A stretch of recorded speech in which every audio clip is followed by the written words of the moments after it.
She's the grand old lady of high school football in the state of Arkansas. It is the dream of every coach and player to come here to play their final game and for the final time take their uniform off, or in some cases, coaching gear. It is the 48th annual Class AA state football finals, and tonight the number one ranked Hazen Hornets take on the third ranked Junction City Dragons. Good evening, I'm Wayne Pumphrey, and welcome to the Dragon Sports Network's pregame show, sponsored by Union Kennel and Farm Supply. And joining me, a young man that knows a thing or two about playing in these state finals, Mr. Jacob Pumphrey. And Jacob, it never gets old. Whether you're on that field or up here, it never gets old. But what's the first thing you think of every time you're either on the field or up here? Uh, uh, I'm glad to be here. It's an exciting moment. This is the ninth time I've been able to experience something like this with the Junction City team in the state finals. And like you said, it doesn't get old. You can come here each and every year, but there's just something about the place, the bright lights, the atmosphere, the cold weather. I mean, down there on the field pregame, it's kind of a soft rain that's just kind of blowing across the field. I mean, it's football weather. If you have an issue getting ready to go in something like this, when you're playing for all the marbles, so to speak, you're in the wrong line of work because it's special to be able to get between the lines and play in War Memorial Stadium. That is so true. I know, I say a few years ago, about 10 years or so ago, Rod Harrington, the great writer for the El Dorado News Times, interviewed me, and he was talking about playing, being in the state playoffs in bad weather and all that, and what's the coldest you ever been and everything. And he said, well, how do you feel about, the team you support? They're in the, you're playing in rough conditions and all that. And I said, well, I'll quote Coach Carpenter. If you're having to deal with cold and rain and sleet and everything, and it's late November, early December, your football program's doing something right. Junction City, since 1998, has done something right every year. But this year, Jacob might take the cake. And let's go back, and as much as we don't want to, but let's go back to when we're standing in the parking lot at Red Franklin Memorial Stadium, and I look at you and I said, what are we going to do? And somebody said, well, we get to the playoffs. I said, well, we get to the playoffs, we won't be there long the way it's going. Here we are standing here again. It all started after the Haynesville game. And talk about the changes that Coach Stephen Jones did, the things you noticed that set the stage. And we were talking to Sean Enos, who we'll be talking with at halftime, about you can see the changes and what happened. Talk about that. Well, I think one of the reasons you look at Junction's schedule, you look at those first three games. It was kind of a gauntlet of a schedule. A 51-50 win over Camden Harmony Grove in the opener, a team that made a deep run in the Class 3A state playoffs. And then you have Smackover and Haynesville, two formidable opponents. Haynesville just got beat out in the state semifinals in Class A in Louisiana. Smackover obviously made another deep run in the Class 3A state playoffs. Three quality opponents, and that's why you schedule them, because you want to get better. But like you said, we were sitting in that parking lot wondering, what's going on? Why are we unable to, what's wrong with Junction City, so to speak. And we'll step aside real quick, folks, for the national anthem.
Brady Hutchinson, getting all those guys on the field at the same time, it makes defenses they're looking for somebody to cover. I mean, you can't cover them all, so to speak. And so that was one of the big things offensively. And then defensively, when you look at what the Dragon defense was able to do, they gave up 103 points in their first 3 games combined. That's 30. They're giving up 31 points per game. Since then, they've given up an average of 9.4 points per game. They went back to what worked. They had simpler reads, and they let their playmakers fly around. And I'll tell you what, the defensive effort that we saw last week in the state semifinals at Foreman, the defending 2A state champion, that's probably one of the best defensive performances I've seen from the Dragons in a couple of years. I mean, it was that good offensively, and then even the offensive line, the way they performed. It's definitely going to take another performance like that tonight, but that's one of the best performances I've seen out of an offensive line in several years. And this is going back probably before even the run of 3 state titles from 12, 13, and 14. And I concur with you on all of that, because I tell you what, the defense really stood up and did what it had to do, and the offense, every time something was presented to it, it answered. We are going to step away for 2 minutes, take a quick break, and then we will be back, and we will be talking about the Hazen Hornets. You are watching and listening to Junction City Football on the Dragon Sports Network.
The schools participating in this football playoff game are members of the Arkansas Activities Association as authorized by their school boards. The administrators of these schools have helped to write the rules and regulations that govern participation of students in competitive activities for the schools that are members of the AAA. The Arkansas Activities Association. The schools participating in this football playoff game are members of the Arkansas Activities Association as authorized by their school boards. The administrators of these schools have helped to write the rules and regulations. Guide these events are approved by the schools themselves and determine the type of program they believe to be most desirable for high school youth. The Arkansas Activities Association is one of 50 state organizations that belong to the National Federation of State High School Associations. This association formulates policies, game rules, and standards for inter-school competition. Schools of Arkansas have adopted these rules on eligibility, which correspond to those recommended by the National Federation. And that was the announcement from the Arkansas Activities Association. We're about 8 minutes away from the start of the 48th Class AA State Finals. And Junction City, 8 times in AA, 1 time in 3A, have reached these finals. 2003, of course, the first year they defeated Barton. A 1-point heartbreaking loss to Jesseville in 2006. 2008-9, Junction City was victorious over Des Arc in 08, 10-8. Of course, Jacob, on the YouTube game night channel, we had Coach Carpenter talking about, the famous kick. 2009, Junction City rolled into the finals, defeated Bearden, got revenge on the Bears. They had lost to earlier in the year. 2012, it was the tip. Junction City again defeating Bearden. The next season was first year of the DSN, and we're up here almost just open mouth. Can't believe what we're seeing, a 60-0 victory over Des Arc. The Dragons would come back in 14 with a win over the Hazen Hornets, and last year they fell to the Rivercrest Coats. And tonight they get Hazen again, I believe, third time Junction City has faced an opponent they have already seen before in the finals. Bearden, of course, Des Arc, and now Hazen.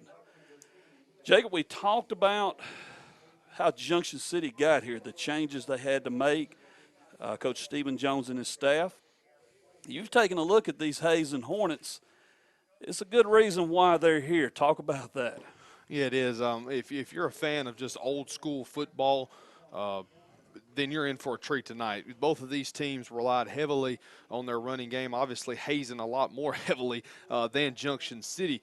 When you look at the Hazen backfield, they've got a pair of young men back there that if one of them can gain a yard and the other can gain 4, they'll both be 1,500-yard rushers this year. And I'm talking about A. John Green and Terrell Penn. Both of them kind of bring a little bit of a different running style, each of them, to the table for Hazen, and I think that's what has helped the Hornets this year, is because they are two different types of backs. But Green, 165 carries, 1,499 yards on the ground, 23 touchdowns. Penn, 159 carries, 1,496 rushing yards, and 26 touchdowns. Green, he's 5'11", 220.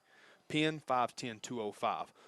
Obviously, Green probably the more physical back, and Penn's the guy that'll just run by you. So, I mean, when you look at what they've been able to do out of the backfield, it's not just been those two guys. When you look at their quarterback, Blaine Toll, get this, ladies and gentlemen, 6'5", 235-pound. He's a quarterback. He's also going to be playing on the defensive front for the Hornets tonight, only in 2A football, right? Yes, sir. But he has over 700 yards rushing, 8 touchdowns this year. He's got over 450 yards passing when they do throw. It has been at minimum this year, but they have had some success in the air at times. And he's thrown for 5 touchdowns as well. So this is, I don't want to say it's a balanced attack, run pass. It's not, but it's balanced in the fact that they can get the ball to multiple people on the ground and they can make things happen. And it starts up front. When you look at the size of the guys that they've got on that offensive line, this will be the biggest front. Okay, let me rephrase that. Arguably the biggest front they'll face next to Haynesville this year, as far as talking about the Junction City defense. And so it's going to take a Dragon defense performance like we saw last week at Foreman. The lateral quickness, the way the Dragons in that front seven box we like to talk about a lot, the way they were able to move around side to side, sideline to sideline. They didn't allow Kyron Beatty to get to the corner often, and that's going to have to be the key tonight. Obviously, you got to take care of business in between the tackles. But when they start to try to bounce it outside, you've got to have guys there. And, we talked about that, the Foreman game. It was basically a defense of, like, they told Beatty, run to me, come on over here to me, let me tackle you, because they contained him very well.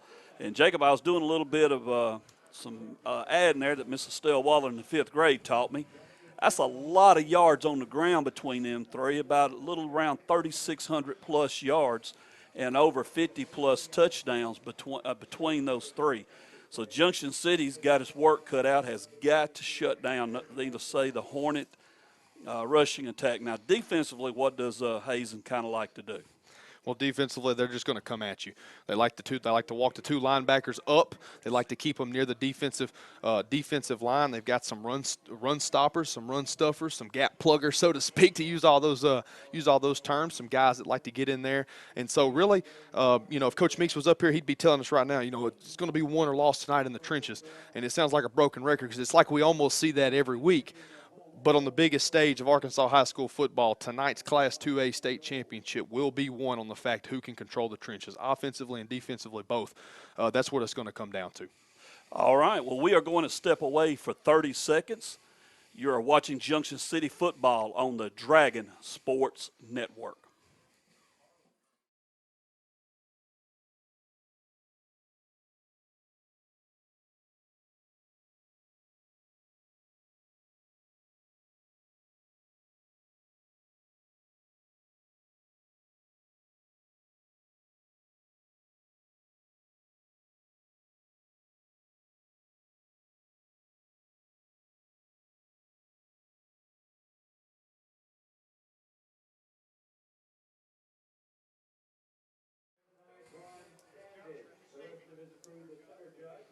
All right, we are back.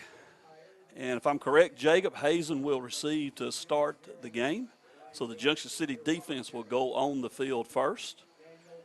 And like you said, it's going to come down to the 7 there taking control of the line and shutting down this ground attack. Yeah, this is a Hazen defense.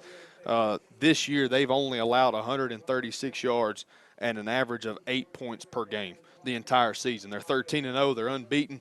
They've got an unblemished record, and defensively they have only allowed 136 yards and 8 points per game. So the Dragon offense got their work cut out for them tonight. All right.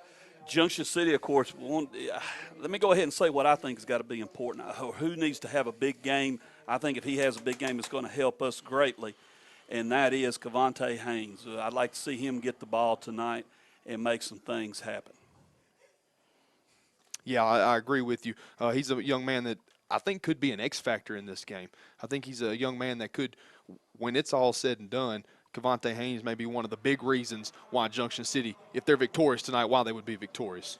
And the Dragons are taking the field. We're waiting on the Hornets to come out. Junction City, in its, like I said before, 9th state title appearance. Dragons trying to bring home the 7th one in school history. If they do that, they move into the top 5 and they move into a tie with several teams all time in championships won. We're going to step away one more time for 30 seconds. You're watching Junction City football on the Dragon Sports Network.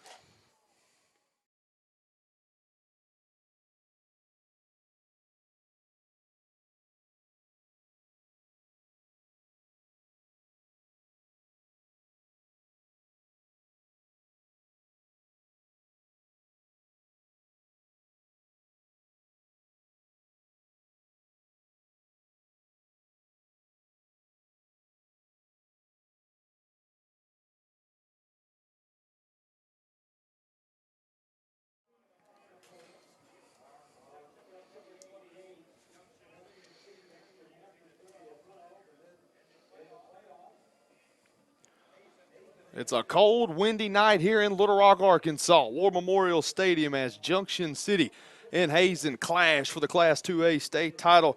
This is Junction City football on the Dragon Sports Network and 101.5 The Hog. I'm Jacob Pumphrey, and I am absolutely thrilled to be joining you tonight. And the man to my left is, he can be credited with starting all, Mr. Wayne Pumphrey. And I tell you what, if those of you that are just now joining us didn't hear much of the Union Kinlan Farm Supply pregame show, you are in for a treat tonight. This should be some old-fashioned, on-the-ground type football, Wayne. And I tell you what, I mean, this may be one of the most anticipated Class 2A state title games since probably Junction City and Bearden rolled in here in 2012. You know what? I would agree with that wholeheartedly. I have never seen so much interest in a game, not just from, of course, the fans of both sides, but, people that keep up with high school football in the state of Arkansas, regardless of classification and all that. People have talked all week. In fact, the talk kind of started well before this week when everybody said it's going to be these two meeting. And, it was like I told you one evening, no, not so fast, we got to take care of business. But right now we are set to go. There is the kick. Jack Smith is going to pooch it up to about the 39, and Hazen is going to get a good return. They'll set it up near midfield, and now to your play-by-play man, the voice of the Junction City Dragons on DSN, Mr. Jacob Pumphrey. Yeah, number 12, DeVare Jimerson, he was one missed tackle away from probably taking that one to the house. And the Hornets will have excellent field position here as they'll start from their own 49-yard line. They'll be moving left to right. They're wearing all white. Junction City in all purple. First play of the game tonight.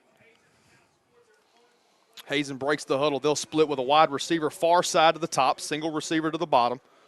Shotgun formation, that's Tolt. 6'5", 235 and every bit of it. Fumbles the snap, it's on the ground, and it will be a loss of about 2 yards. Was trying to get it into the backfield. Tolt never got his hands on the football, and that's going to be a positive play for the Dragon defense. And right, we talked about it a while ago, right off the bat, you want Junction City's defense to take control of this game, especially the front 7, Livingston, Kidwell, you want to see a big game out of him. All those guys up there. The best game they've had all year needs to be tonight. After officially, they're going to mark it for a loss of 3. Ball back to the 46-yard line of Hazen. It'll bring up a 2nd down and 13. They'll work from the right hash, moving left to right. They fake. They'll go give to the back set directly behind Toll. Nowhere to go. On the carry there, they were trying to get that to Green, one of their main backs. He was bottled up from the get-go. Well, like you said, nowhere to go. The Dragon front 7 in there immediately making the play. Livingston and company doing an outstanding job of containing, and you put Hazen in a 3rd and 12. It's a position they don't want to be in with this type of offense they run. They actually give Green forward progression, and they'll fake to Penn, fake to Green. Toll's going to roll out. He's got plenty of running room. I think he's going to get the sticks. And, he's tripped up by Jakyron Cook, and they will not give him the spot. Nicely done out there by the junior Cook. He's going to force Hazen into a 4th down. They needed 13. They got 12. 4th and 1 coming from the Dragon 42. And what happened, Jacob? Junction City lost containment, a good block, or I'll use this term, a good hook block to allow the Hazen quarterback to pick up the yards he did. And like you said, it gives them a 4th and a short 2. And they're going to keep it they're going to change quarterbacks. Toll, now he'll be a lead blocker. And they're going to give straight ahead. That is going to be, I believe, Penn.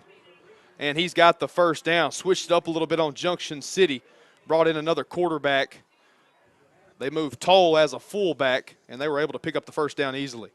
Well, you had them where you want them on 3rd and 12, and a great play. Give Hazen credit. Outstanding play, picking up the yards they needed to make it a short situation for them. And with the type of power they use, you mentioned how they like to just kind of play that good old smash mouth football. They set them up for a very doable 4th, and we called it a short 2. The scoreboard had 1 on there.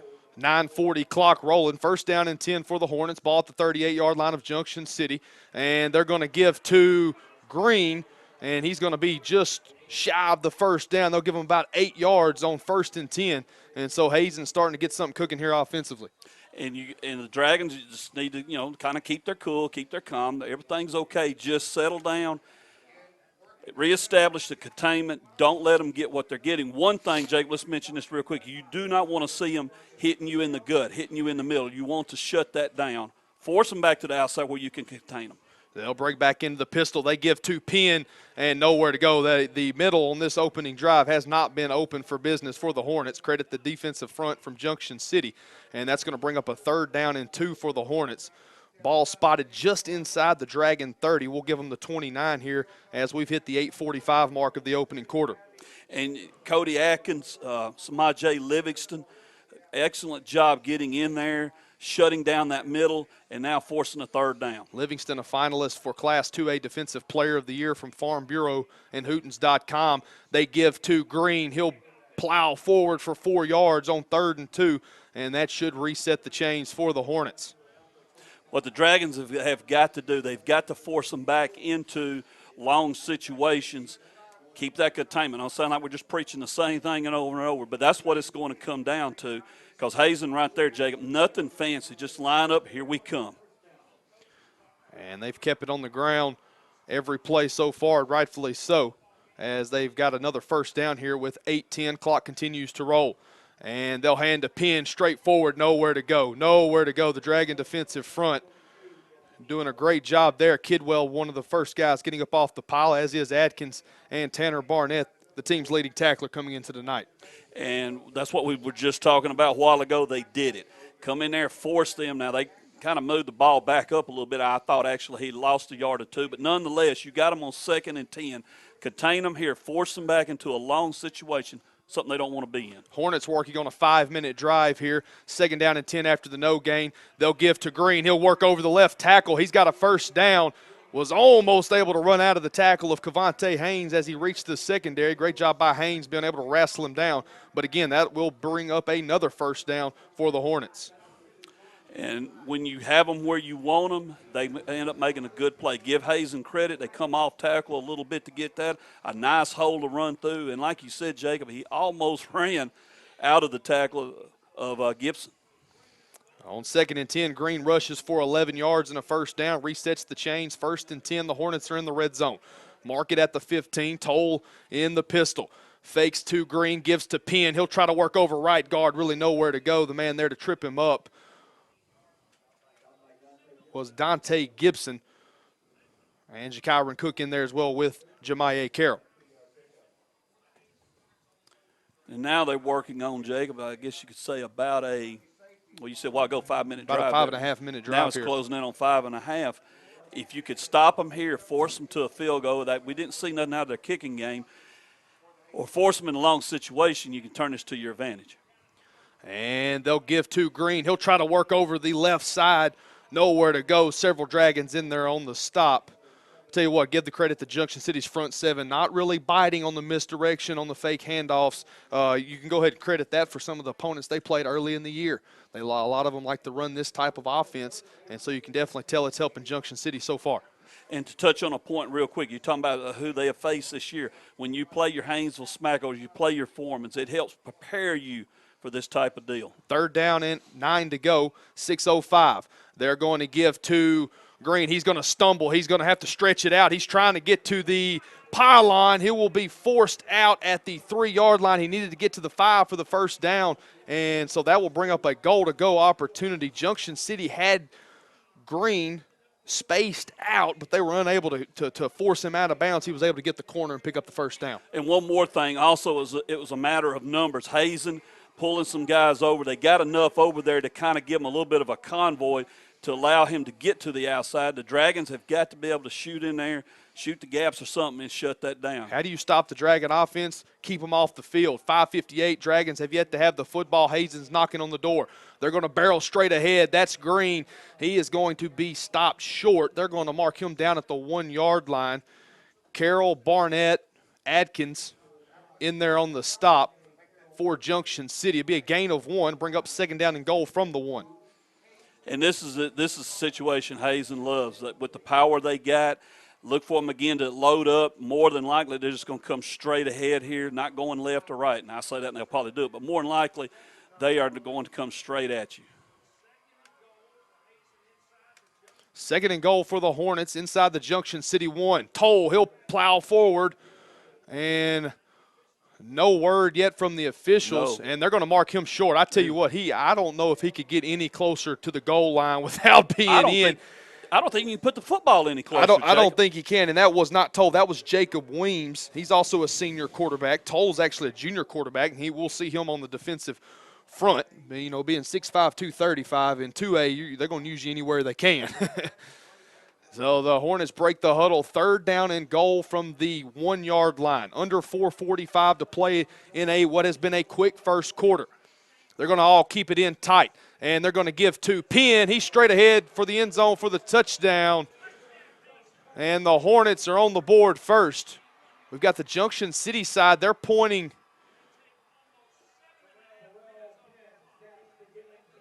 Terrell Penn with the touchdown. And Jacob, wait a minute. I don't think that was a fumble. That's what they're pointing at. They just showed a replay here at War Memorial, and he did not have possession of the ball when he went across the line, I don't believe. And Dragon fans are letting the officiating crew for tonight's game know that he did not have the football after showing the replay on the big board. Ron Stanridge, Michael Canton, Michael Hannon, Jay Sean Harris, Jerron Harris, and Daniel Faulkner, the officiating crew tonight. And they'll go for 2 points here, and he's in the end zone, and it is good. So timeout on the field. The Hazen Hornets, unbeaten at 13-0. They strike first. 4:40 to play first quarter. Hornets 8, Dragons 0. This is Junction City Football on the Dragon Sports Network. We'll be back in 30 seconds.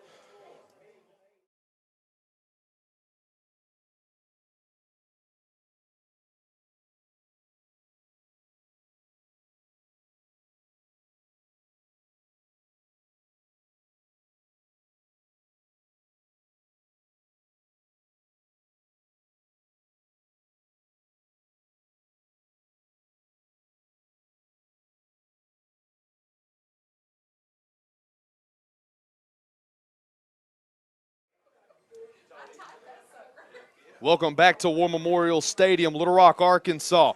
4:40 to play first quarter action. The Hazen Hornets strike first, and they do And it took them a while to strike first. 15 plays, 51 yards, 7 minutes and 20 seconds off of the clock. And now we will hopefully see the Dragon offense for the first time tonight. A little controversy down there on that scoring drive, Wayne. They looked like Penn might have fumbled the football before he even made his way into the end zone. Well, what's bad is Junction City was handing the ball to the official.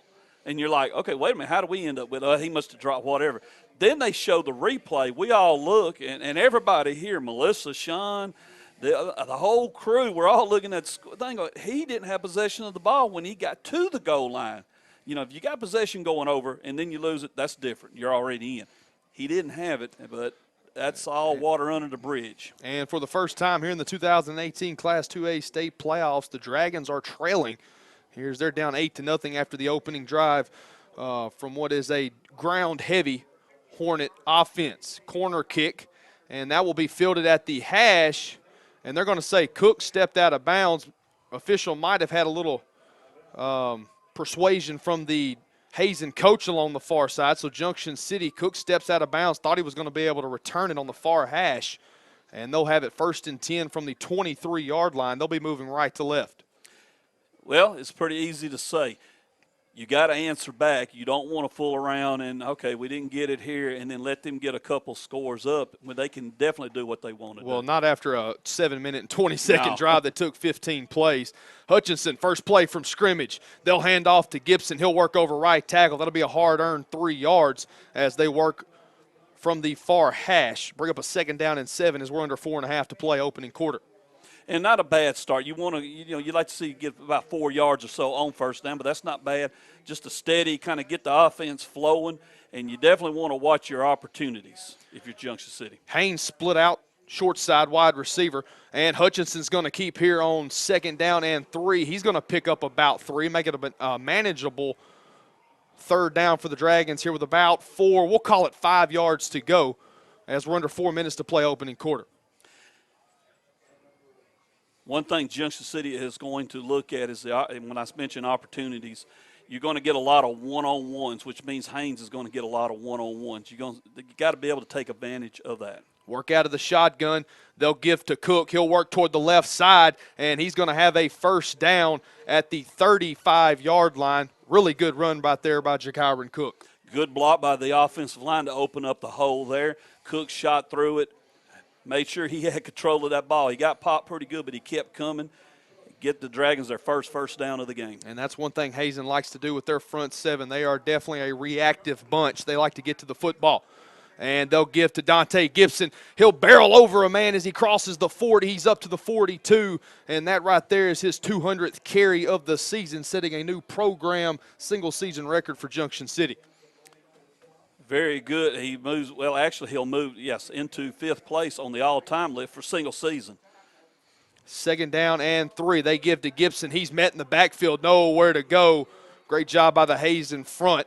Come through that right side there and was able to corral Gibson before he was able to get a full head of steam. And we're under 3 minutes to play, 2:51, 2:50. Clock continues to roll. Dragons trail by 8 if you're just joining us. If you watch Hazen's defense, they are bringing everybody up close. In fact, they got 8 in the box here with a 9th lurking.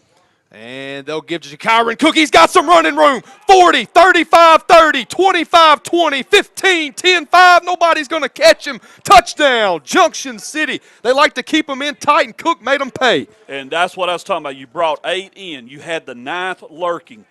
When you got a situation like that, there's nobody back there to help you. The barn door's wide open and everything's running out. 2:29 to play. The Dragons find the end zone. Jakyron Cook, 58 yards to the house. A 6-play, 77-yard drive that took only 2 minutes and 11 seconds. And we are a 2-point try away from a tied ball game here in the Rock. Hutchinson out of the pistol. He'll give to Gibson, and he's met by Toll at the 3-yard line and goes nowhere. So timeout on the field. We'll step aside for 30 seconds. 2:29 to play. Hazen 8, Junction City 6. Dragon football on the Dragon Sports Network.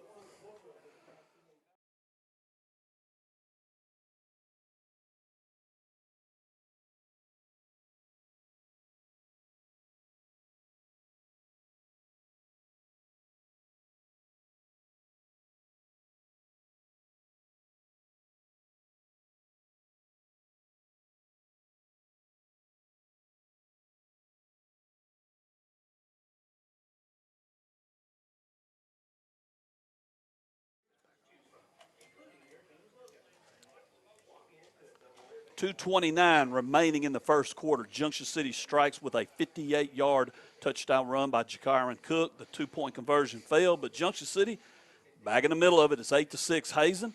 And real quick, folks, you get a chance, go to YouTube, type in Dragon Sports Network. Give us subscribe to us. It is free. And check out the interview with Coach Carpenter as he went down memory lane about the state finals that he's participated in. Jack Smith with things teed up. It will be fielded at the 25-yard line, and the ball carrier's in and out of tackles. Dragons had him corralled at about the 25. He'll pick up 10 yards after should have been tackled. That's Demaria Buchanan, the senior halfback, wingback there on the kickoff return, and the Hornets will have it first down and 10. They'll work from the near hash at the 35-yard line. Well, Jacob, both teams have had the ball once. You kind of get the jitters out of the way, the butterfly settle, whatever cliche you want to use. Now it's time to start doing what you do. For Junction City's front seven, it's time to take control of that line. Toll will work out of the pistol. Pin to his right, Green behind him. Toll, he'll sprint out. And Cook's corralling him, as is Tanner Barnett. And that'll be a pickup of about 5 yards for Toll on the quarterback keeper, the designed quarterback keeper. Actually, they're going to give him 4. He'll be just shy of the 40-yard line at the 39. As you mentioned in the pregame, he also plays on the defensive line. If I'm Junction City, keep hammering away at him. He's going to be handling the ball a lot, needless to say. He's also going to be on that defensive line. Go to work on him. A light rain continuing to fall here at War Memorial Stadium.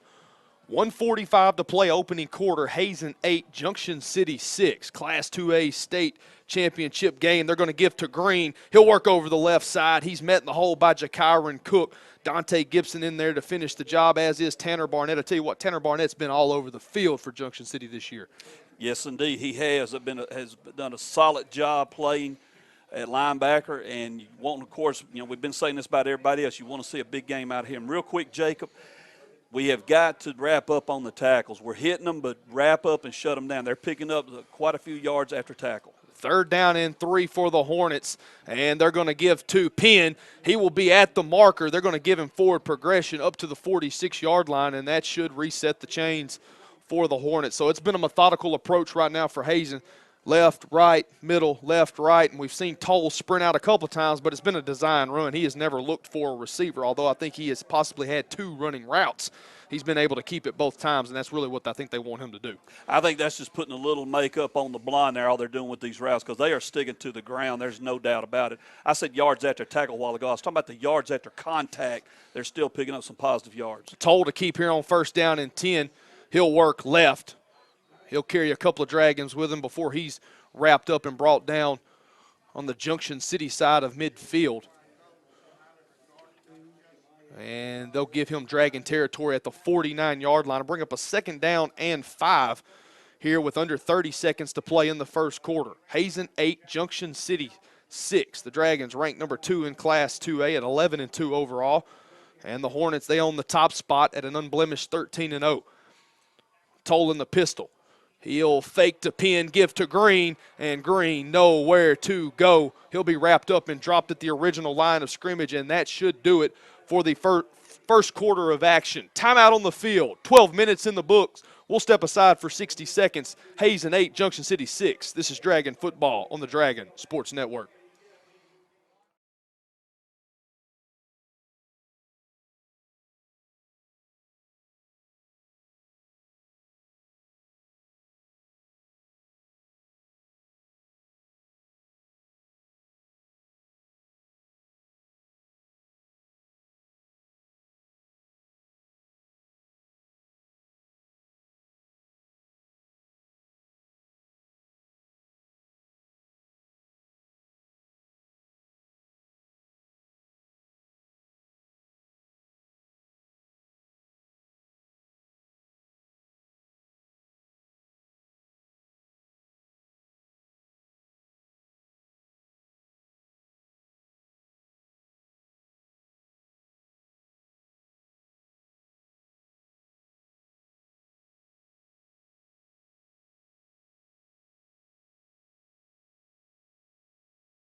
They've switched sides here in Little Rock as we're set to start the second quarter of action. Hazen 8, Junction City 6 if you're just joining us on the Dragon Sports Network via Ustream at 101.5 The Hog.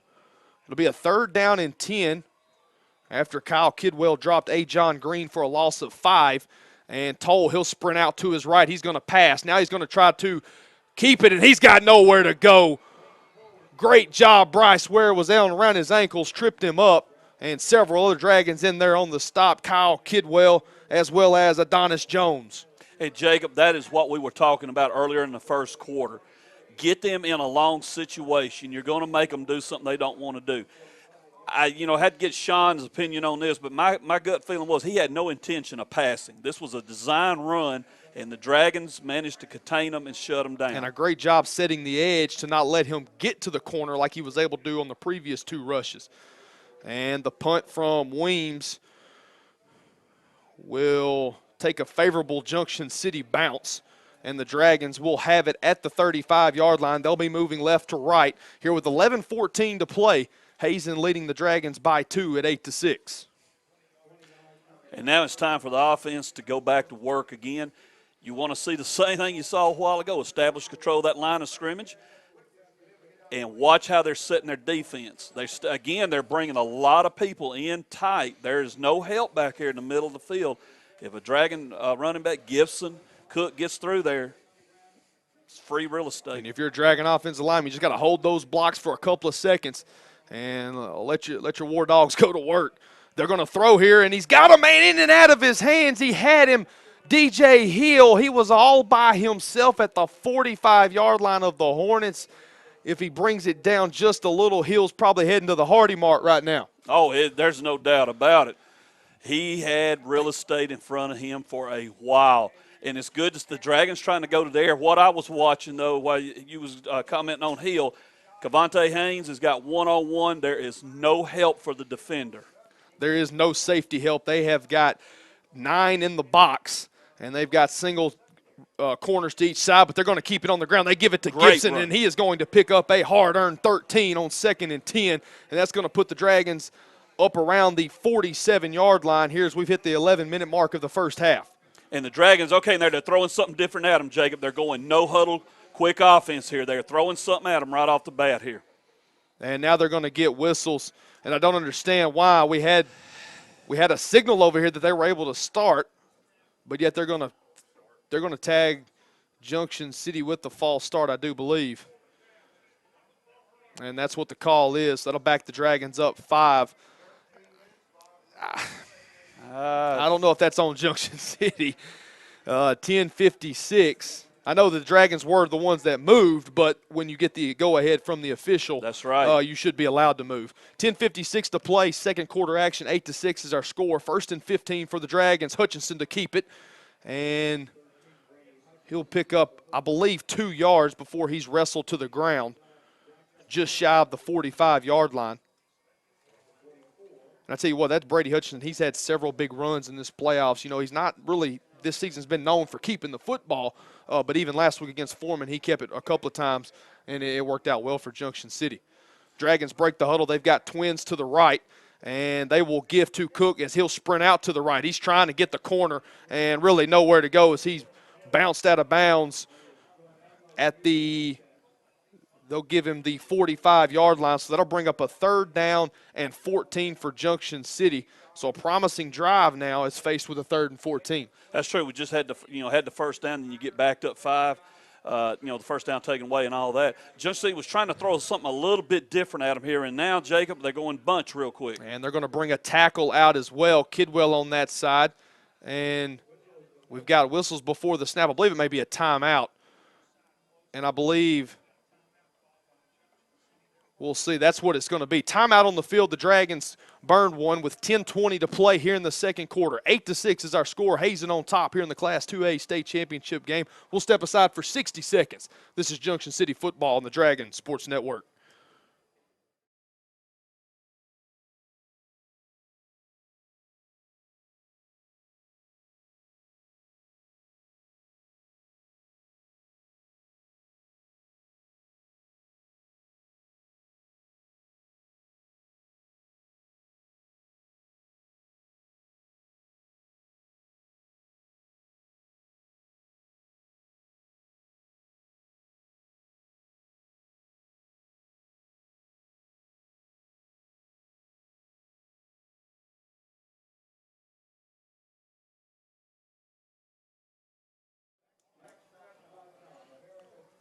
3rd down and 13 for Junction City, 10:20 to play second quarter. Dragons trying to keep the drive alive. Hutchison in the pistol, back set behind him. That is Gibson. Cook to the left, Haynes to the right. Sprint out, they're going to throw to Haynes and nowhere to go. They try the bubble. It'll be a minimal gain. He'll pick up 3, 4, maybe get back to the original line of scrimmage, and the Dragons are going to have to punt here with 10 minutes to play in the second quarter. Not sure what Junction City, I guess the best thing to say, they were looking for a break out there maybe. But as we were all talking about, the middle of the field's wide open. I mean, the referees are there, and that's about it. Referees and field turfs, about all that's out there in the deep part of the field. As the clock's under 9:40, high snap, crowd by Gibson. And it'll be a pretty good punt here.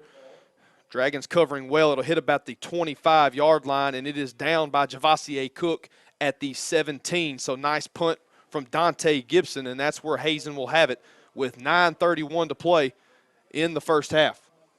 And you just sit here with the feeling like we needed to take advantage of that. This game is not going to be a lot of possessions by both teams the way it's going, in terms of they're burning up, 3-4 minutes. Hazen burned up, 7.5 on their first drive or 6.5 on their first drive.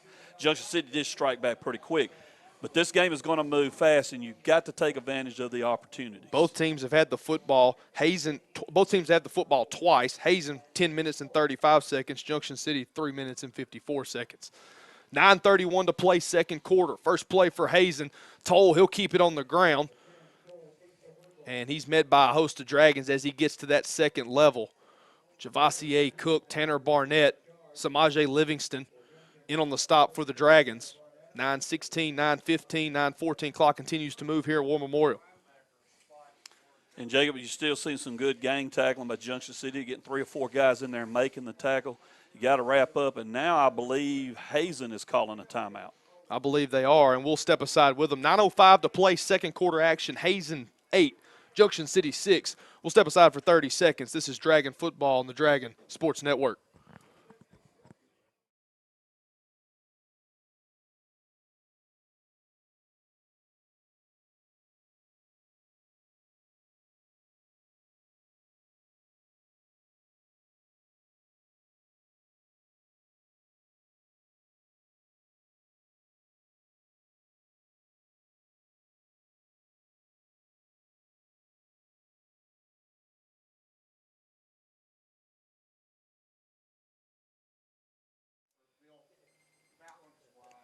Out of the timeout, 9:05 to play. Both teams have used the timeout here in the second quarter.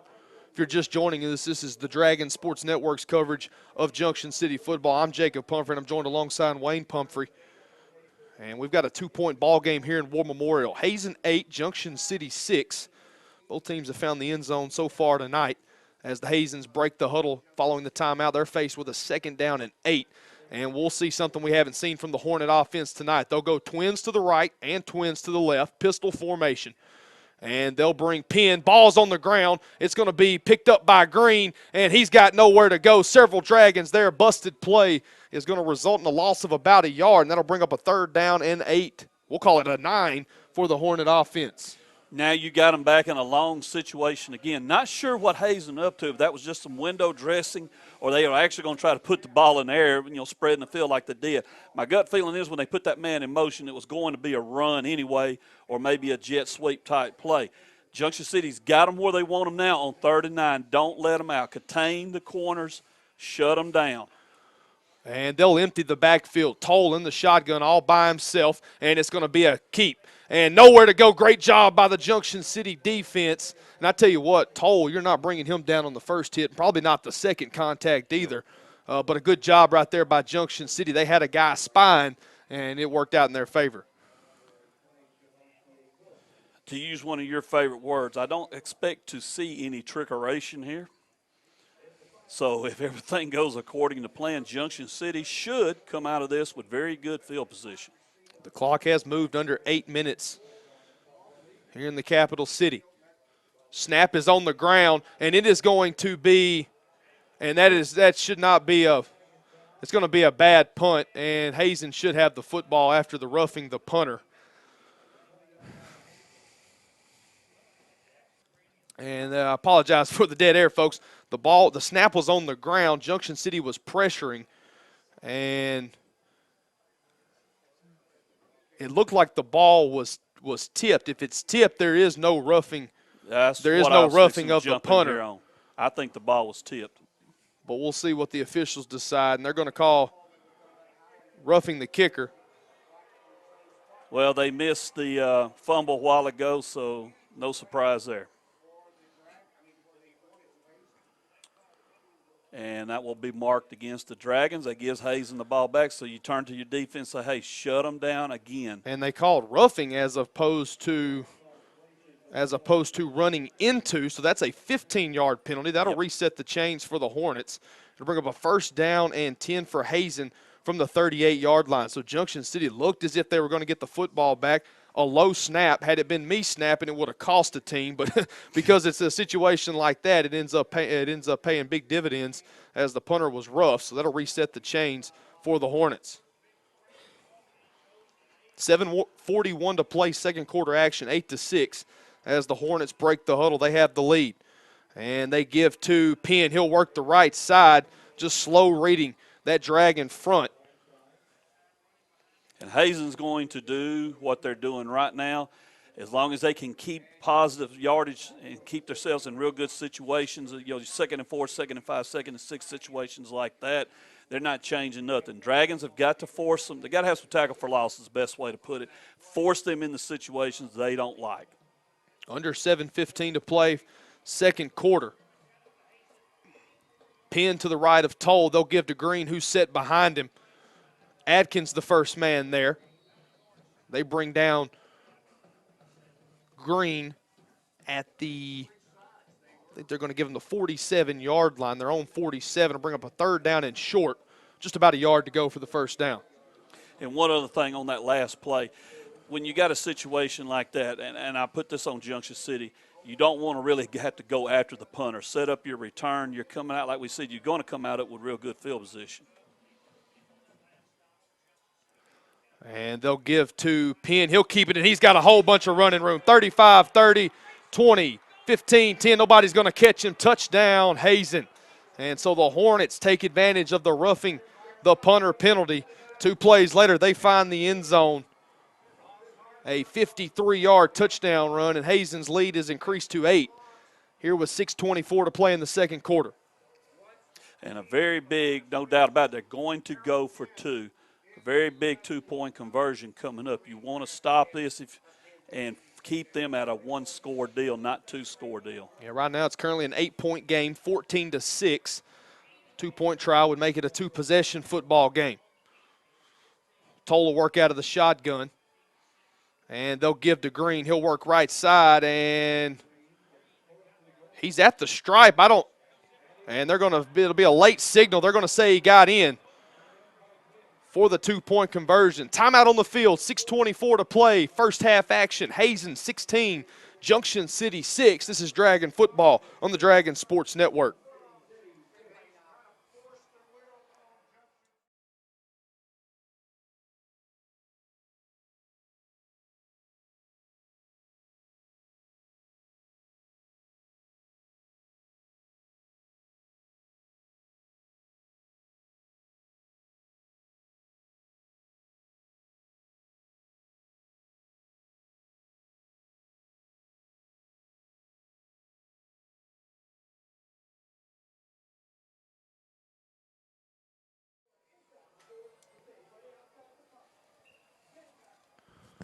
.624 to play in the second quarter here in War Memorial Stadium, Little Rock, Arkansas.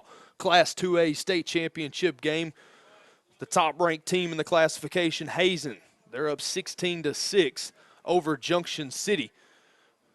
A couple of miscues defensively for the Dragons. They're about to get the punt back, the ball back on the punt, and they rough the punter on a situation in which the snap is rolling around on the ground. Obviously, with the conditions, it's not really a good opportunity to snap a football, especially 10, 12 yards in these weather conditions. Look like they're going to have great field position, rough the punter, reset it 15 yards, 2 plays later, 53-yard touchdown run. And, I mean, there's nothing else you can say to it. You cost yourself a big opportunity Now you've down 2 scores, counting the 2-point conversion they made. You got to score here. Go into halftime at least, down only 1 score. It'll be returned by Cavante Haynes. He's going to have some running room, makes a couple of men miss as he gets up near the 50-yard line. He's hit as he was wrapped up and hit, and he gets hit forward into the 45 of Hazen, and it's going to be excellent field position for Junction City. That's what they needed. And that's exactly what they needed, and you got to take advantage of this right here. Great return by Cavante Haynes. He worked right, cut it back up the middle, and was going to work back left. Was hit from behind and picked up probably another 5 yards. And that's where Junction City's got it. They've got it 1st and 10 in Hornet territory. Ball spotted at the middle of the field at the 46-yard line of Hazen. 6:15 to play second quarter. Hutchinson out of the pistol. And they will hand to Gibson. Nowhere to go. And I believe the football is on the ground. Not sure who's going to come away with it. If it's Junction City, it'll be a loss of about 5 yards. I believe Jakyron Cook was able to fall on the football. And so that'll back Junction City up to their own 49-yard line. Will be a loss of 5. Bring up a 2nd down and 15. They are walking 9 men into the box. Junction's going to have to be able to throw. That's what it's coming down to. Hutchinson takes the snap, and they will throw. He's pressured. Passes to Haynes, incomplete. He was pressured so much I don't think he was able to grip the football in and out of the hands of a leaping Haynes at about the 35-yard line. Would have been a 1st down if he's able to haul it in. Falls incomplete on the turf, and Junction City, just like that, they're faced with a long 3rd down.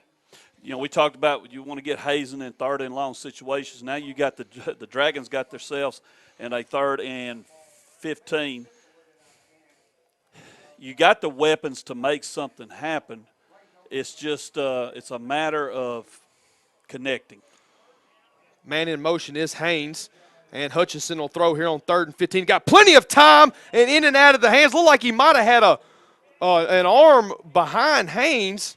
Still probably should have come up with the football, and it falls incomplete on the turf, and Dragons are going to have to punt here with just under 6 minutes to play in the first half. Okay, you're at a point here where this situation, you can't afford no more, Hazen getting on the board here before the half. Defense, big series coming up. They have to shut Hazen's offense down. If they can shut them down pretty quick, Junction City, I believe, with 2 timeouts left, can get the ball back. Maybe they can make something happen. Good snap, and it's going to be an end-over-end kick from Gibson. It'll be fielded about the 12-yard line, and the return man's going to move his way back right. He's got some running room up around the 25-30. Still on his feet at the 35, finally pushed out of bounds. It looked like that could have been a drive start inside the 10, but instead it's going to be good field position for the Hornets, as I believe they will get the football. We'll wait to see where they spot it. They'll have it at their own 38-yard line here with 5:23 to play in the first half, leading by 10. We lost containment down there, and Hazen managed to get a few guys around to get up a pretty good wall. And just like that, instead of having them down at the 10, maybe inside the 10, 15, somewhere in there, now they're starting from the 38. But nonetheless, Junction City defense, huge series right here. You got to shut them down here. Hopefully you get the ball back before the half. If not, keep them off the scoreboard. Hornets will keep everybody in tight here on 1st and 10, and they give to Green. He'll work the right side. Devontae Gilbert, the first man to make contact. A gain of 3 yards. Actually give him 4. It'll be 2nd down and 6. Ball spotted at the 41-yard line of the Hornets.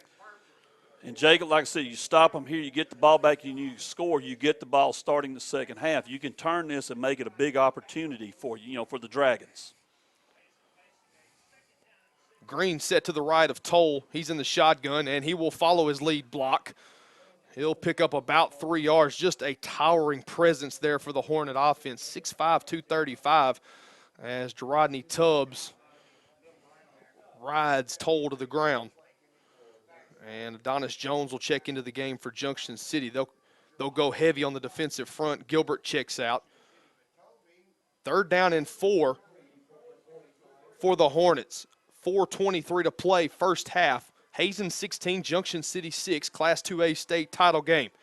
And they give to Penn over the right side. He's got the first down and some more running room. He's across midfield into Dragon territory. And they'll mark him down at the Junction City 47. And it seemed like every time they've worked that right side on third down, they've been open for business, so to speak, and it paid off there as they pick up the first down to reset the chains. It's like it's their go-to situation. Okay, we got a 3rd and 4. We got a 3rd and 3. Going to the right side. And now we got an official's timeout, Jacob.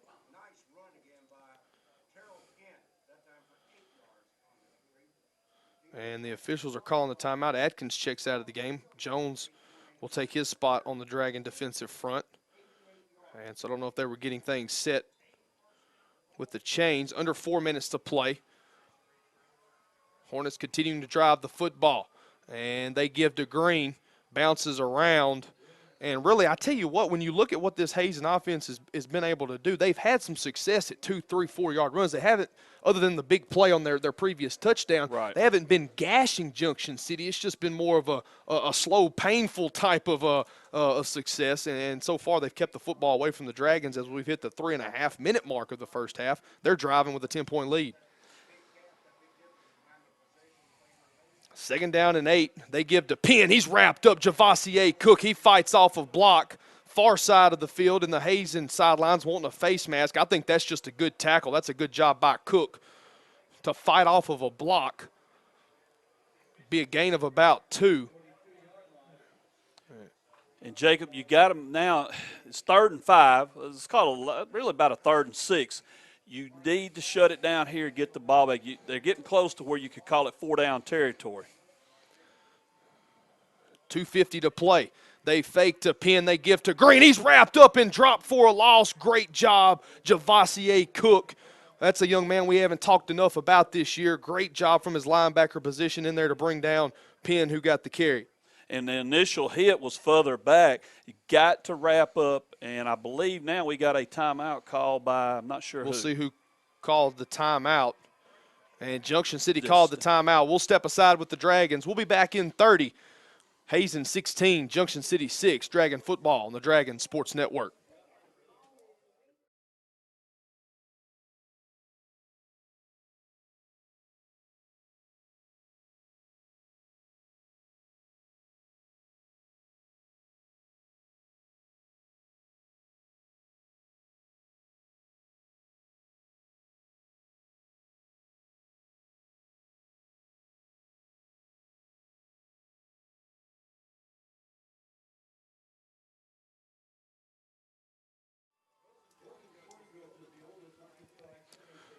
Coming out of the Dragon timeout, it's a 4th down and 6 for the Hazen Hornets. Dragon defense a little bending but not breaking. They're going to force the Hornets to punt here with 2:43 to play in the first half. Dragons trail by 10, 16-6, as the unblemished 13-0 Hazen Hornets are on top. Here's we near the intermission. They're going to fake it here. They're going to give the toll. They're going to pitch on the option, and there's a host of Dragons there, and it's going to be great field position for Junction City. It was a direct snap to the up back. They try to run option to the right. Dragons did not bite on it. That's what they needed right there, Wayne. Well, I'm just a second, Jake. I'm looking to see who it fooled in the stadium, and it might have fooled a guy way over there in the corner. I don't think it fooled anybody else, though. And this is the opportunity you've been wanting. Score here. You get the ball to start the second half. It's a whole new scenario. And then you can set the tempo for the second half. 1st and 10 for the Dragons, 2:37 to play in the first half. Ball at the 44-yard line, and they're going to give to Gibson, and he's going to get to the line of scrimmage and not much more after that. He's met by several of the big defensive bodies up front for the Hornets, and they'll give him a yard or bring up 2nd down and 9 as we're under 2:20 to play in the second quarter. Got offensive lineman turn around and look to see what happened is never a good sign. They got to get body on body here. Twins formation to the right. Gibson set behind Hutchinson, who's in the pistol. Ball at the 45-yard line of Junction City. They're moving left to right. Working off the left hash. Spot pass, and it is incomplete. Knocked out of the air by Terrell Penn, one of the big running backs for the Hornets. And I tell you what, if Penn is a little slower to read the spot pass, that may be 6 points for the Hornets. He's got time to throw. They have got to go a little bit deeper. Hazen is ganged up on the line. If you can get 10 yards, 15 yards down the field, Jacob, it's all you want. You can have all you want. Incompletion stops the clock at 2:01. It's a 3rd down and 9 for the Dragons, and they're going to give to Cook. He's got some running room, spins off a man at the 48 across midfield, still on his feet, churning his legs, and he is going to be close. I mean close to the 1st down. It's going to depend strictly on the spot. I thought he had it. This one's going to be. Oh, they may have to stop the clock for a measurement. They're going to need to because the clock's continuing to run, and we've got the head official just looking across the field, seeing if his eyesight's going to be able to tell whether it's a 1st down. And we finally get the clock stopped with 1:35, and they will bring the chains across the field to measure. I thought he had the 1st down because they were right at the 45 battling.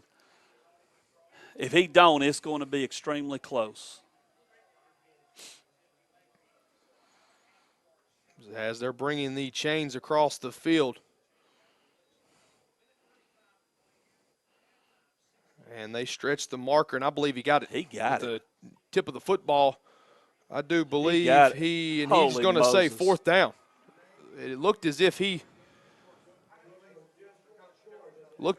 got it. If you're Coach Jones here, I think you got to go for it. I mean, this is no 137 left. You got 1 timeout left. Load it up and go. That's a tough call for Junction City, but the Dragons will have it 4th down and less than an inch with 1:37 to play here in the 1st half. Dragons trail by 10, 16-6. Hazen on top of Junction City. And this is a big play for both sides. Dragon fans on their feet trying to make some noise. Junction City looking to the sideline. They'll get the play from Coach Jones. And they're going to keep it in tight here. Hutchinson, he'll move to the line of scrimmage. He'll be under center. And it's just going to be, he's going to go straight forward. And I don't think he got it. I don't think he got it. Unless he's able to make some ground up in the pile, I think he's going to be. I'm looking at the side official here, and he's marking where it would be a Junction City 1st down, but hold everything. The side official has a 1st down for Junction City. We'll see if they get the marker. He's going to back up now. That's that's 1st down, Junction City. Great job. I tell you, I said that he's had some big runs, no bigger than that 3-inch gainer right there by Brady Hutchinson to pick up the 1st down. Keep the drive alive with 1:22 to play. Dragons have it 1st and 10 near hash at the Hazen 46. You're not quite in, like desperation mode, like we got to hurry up and get down there, but you don't want to, let me use one of my favorite terms, lollygag around. Can't afford to lollygag. Hutchinson misplays the snap. He's going to move ahead for 2 yards. That's going to keep the clock rolling as we're under 1:10 to play. Dragons have 1 timeout. Fortunately for Junction City, the ball wasn't put on the turf. Hutchinson wasn't able to ever grab it to hand it off to Gibson. I believe they were going to try to work left on a sweep play. 3-yard gain, 2nd down and 7. And it will be a pitch play to Gibson, little trickeration. They're going to throw back to Hutchinson. He caught it, and it's going to be a gain of about 4 yards. So a trickeration play. It works in Dragons' favor, but it keeps the clock going. It'll bring up a 3rd down and 4.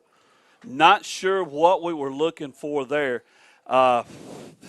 They have got to hurry. They're down to 28 seconds. Clock continues to roll. Pistol formation, single receiver to each side. Hutchinson, plenty of time to throw. He's going to throw it up top. He's got DJ Hill at the 7. He's inside the 5, down to the 3. That'll stop the clock to reset the chains with 16 seconds to play in the 1st half. They needed a big pass down the middle, and they got one. Okay, now here's what you got. You got possibly three plays you can run before the half. You got 1 timeout. You can work anywhere you want to work here.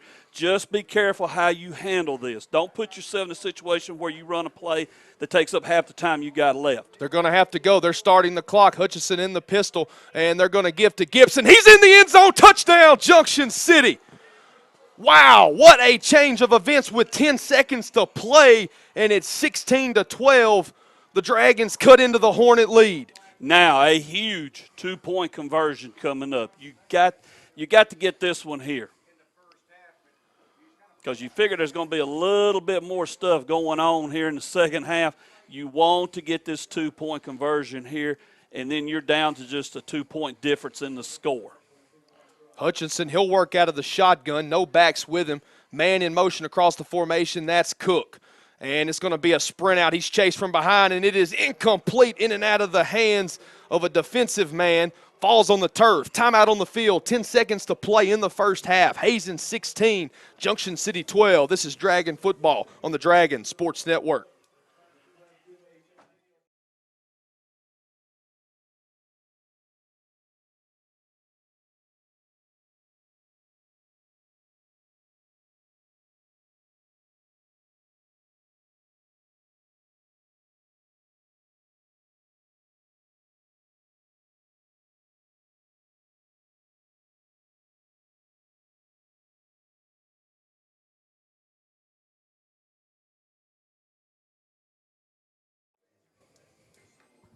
Welcome back to War Memorial Stadium, Little Rock, Arkansas, site of the Class 2A state title game. Hazen 16, Junction City 12 with 10 seconds to play in the first half.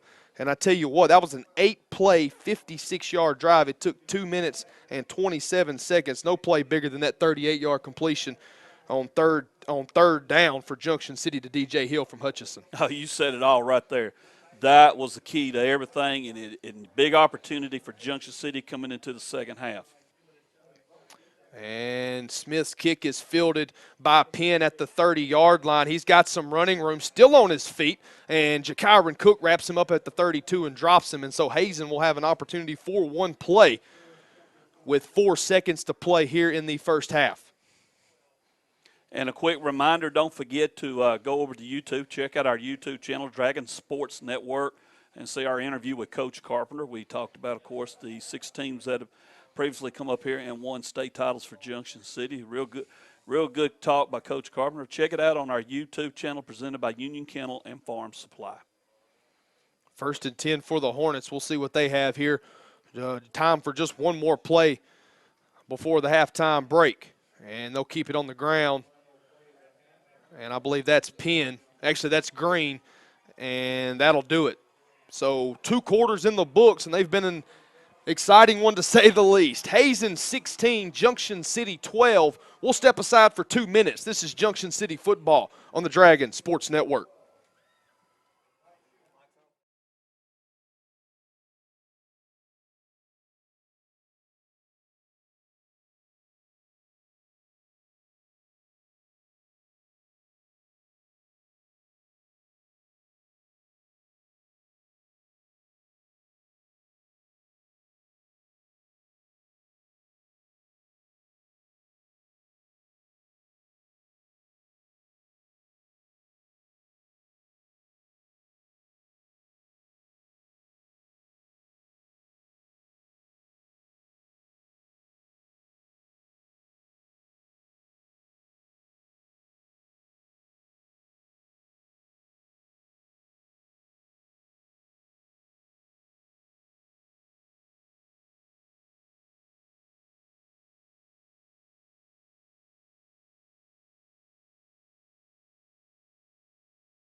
And we are back at halftime here at War Memorial Stadium. Our score, Hazen 16, Junction City 12. Dragons scoring right at the half. 10 seconds left, in fact. They missed the two-point conversion. The good thing is they get the ball to start the second half, so hopefully they can get some stuff going. Hazen Band is on the field right now. We are we're into the halftime program now as they're getting ready. Of course, a 20-minute program. And then we'll be back. We'll be ready for the second half. Junction City's band also getting ready to take the field after Hazen, and we will try to get them. I'm not sure if we're going to be able to or not. We're up here pretty high. I think, we probably going to be able to get his picture and not the sound. So we'll see. We'll see what we can do. Anyway, nonetheless, an exciting first half. We're going to step away again for 3 minutes, and then we will be back with some halftime talk. You're watching Junction City football on the Dragon Sports Network.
It is halftime here at War Memorial Stadium. We still got about 14 minutes left on the clock for halftime. Hazen Band is performing. Junction City up next. I'm looking here at the quick stats for halftime, and just give them out to you real quick. Hazen has 5 first downs. Junction City with 2. The Dragons, 6 rushes, 77 net yards. Hazen, 20 rushes. Now check this out, 20 rushes, 62 yards. And really after that, there's nothing else. Neither team is showing here. And wait, hold on. Yeah, it's showing here no pass attempts and everything. This is at the end of the first quarter, so let me back up. I don't think we've gotten the halftime stats yet. But I'm looking. This is at the end of the first quarter, so we'll have the halftime stats in a little bit. But the point I'm getting at is Hazen with 3 times as many offensive plays as Junction City. Joining me here at halftime, Mr. Sean Enos. They haven't brought. We were looking around. They have not brought the halftime stats yet, so I don't know where we'll get them or not. But anyway, Sean, one of the stats I'm looking at here more than anything is at the end of the first quarter, you had 20 rushing attempts by Hazen, 6 by Junction City. Hazen controlling the clock. Jacob mentioned at one point it was like almost 11 minutes to a little over 3 minutes, and that was in favor of Hazen. The Dragon defense has got to shut them down, get the ball back, give us some more opportunities. And I was looking at you right before we come on. You said, well, what do you want to discuss? I said, let's talk about the offense.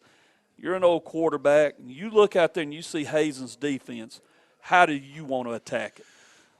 Well, Wayne, if quarterbacks could play from the press box, we'd never lose a game because you can see the field so well up here. But you and I saw the same thing at the same time. The only man 20 yards off the line of scrimmage on the Hazen side defense is the back judge or whatever, the referee, because the 20 yards down the field is wide open on first and second down if Junction wants to throw the ball down there. We were successful throwing it down the middle to DJ Hill there right before the half, and I have to believe that Coach Jones is going to come out and try them over the middle some more. Now, of course, on 3rd and long, they've been backing a guy off 20 yards or so, but that guy can't cover 3 guys. He cannot cover our 3 best, receivers, and we had some sets where we had 2 to one side, 1 on the other, and I just feel like there's a lot of offense there to be made in the passing game. It's not raining hard enough that would be, I don't think, too prohibitive to throw the ball tonight. Very good point, because and this is the other thing. I agree with you on that, because Brady Hutchinson, we looked at some of the best games he had during the season passing, and you couldn't ask for worse conditions to try to throw a football in. And in one game, he was like 6 or 7 or 7 of 8, and he had like almost 180, 170, somewhere in that neighborhood yards passing. So that to me wouldn't affect them too much. The bubble screens, the second we jumped into that, Hazen was like, oh, no, we know what this is all about right here, and they're on it immediately. But the thing that just absolutely flabbergasted me is they walked everybody up. I know 3 or 4 times Jacob I mentioned, there's 9 in the box. Right. Well, where's the other 2 guys? They're covering the 2 wideouts. The field is wide open. Yeah. Hazen has that much respect for Junction City's running attack. Correct. And they've obviously scouted us on the old bubble screen out here. I call it the old Vince Vaughn Red 7 hot route. They've got that scouted, and when they think that's coming, they're walking a guy right up into our wide receivers' faces. So there's opportunity there. There definitely is. We've seen Junction City throw the ball all over the field this year when they need to. And, hey, if you were playing against a team that's got better skill positions and has big play ability and speed like we have, don't you want to grind the ball out on your side and make us feel like we need to hit big plays to catch back up with you? And so I think they're there to be made tonight. Without trick plays, I think Junction City can throw the ball down the field in the second half. And I agree with you on that. Without trick plays, you ought to be able to do what you need to do. And that was one reason why I kept pointing out that 2-point conversion there at the end of the first half. Definitely wanted to get that one just to where then you're in striking distance of them now. I'm not saying you're not. It's just now if they score, they're up 2 scores automatically with a 2-point conversion, pending.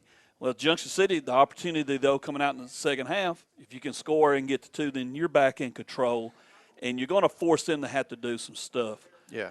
Now go to the defensive side of the ball.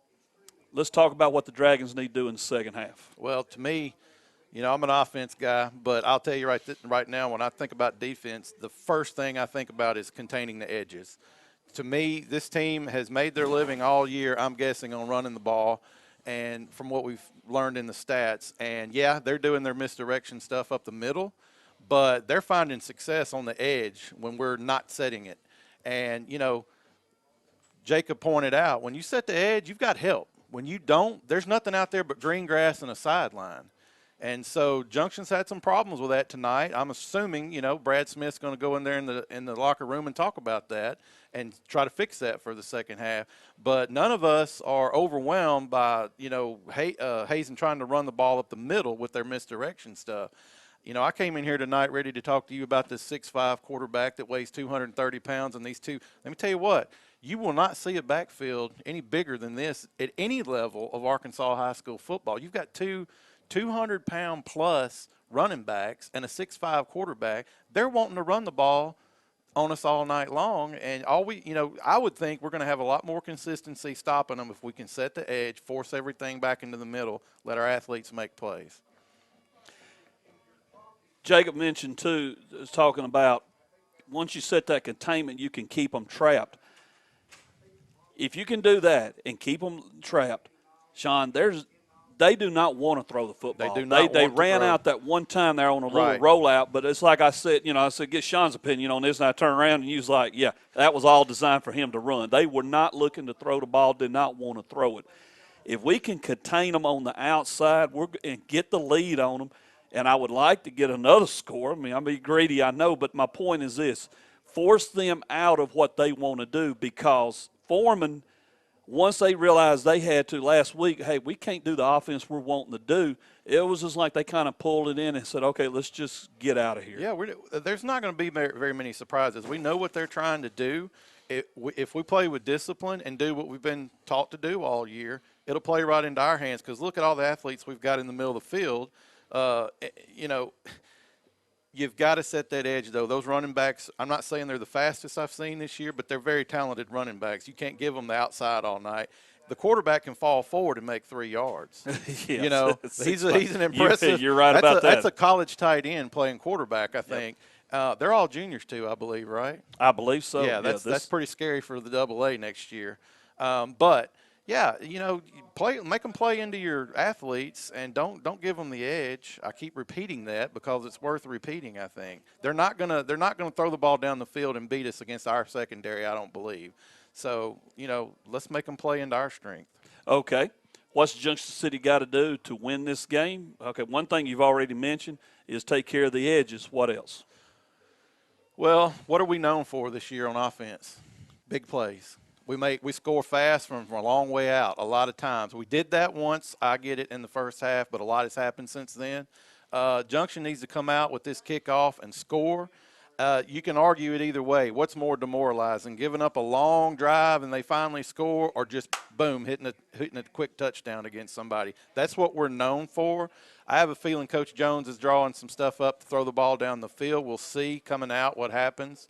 But we need to get the momentum back. We don't have it at all right now. We need to score on this drive and get ourselves back in the game, get some confidence going, and then take care of business the rest of the night and make them play our game as much as we can. All right. This has been the Union Kennel and Farm Supply halftime show. We are going to step away for 2 minutes. When we come back, we'll be getting ready for the second half here from War Memorial Stadium. Our score, Hazen 16, Junction City 12. You're watching and listening to Junction City football on the Dragon Sports Network.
3 minutes until kickoff of the second half here in the Class 2A state title game.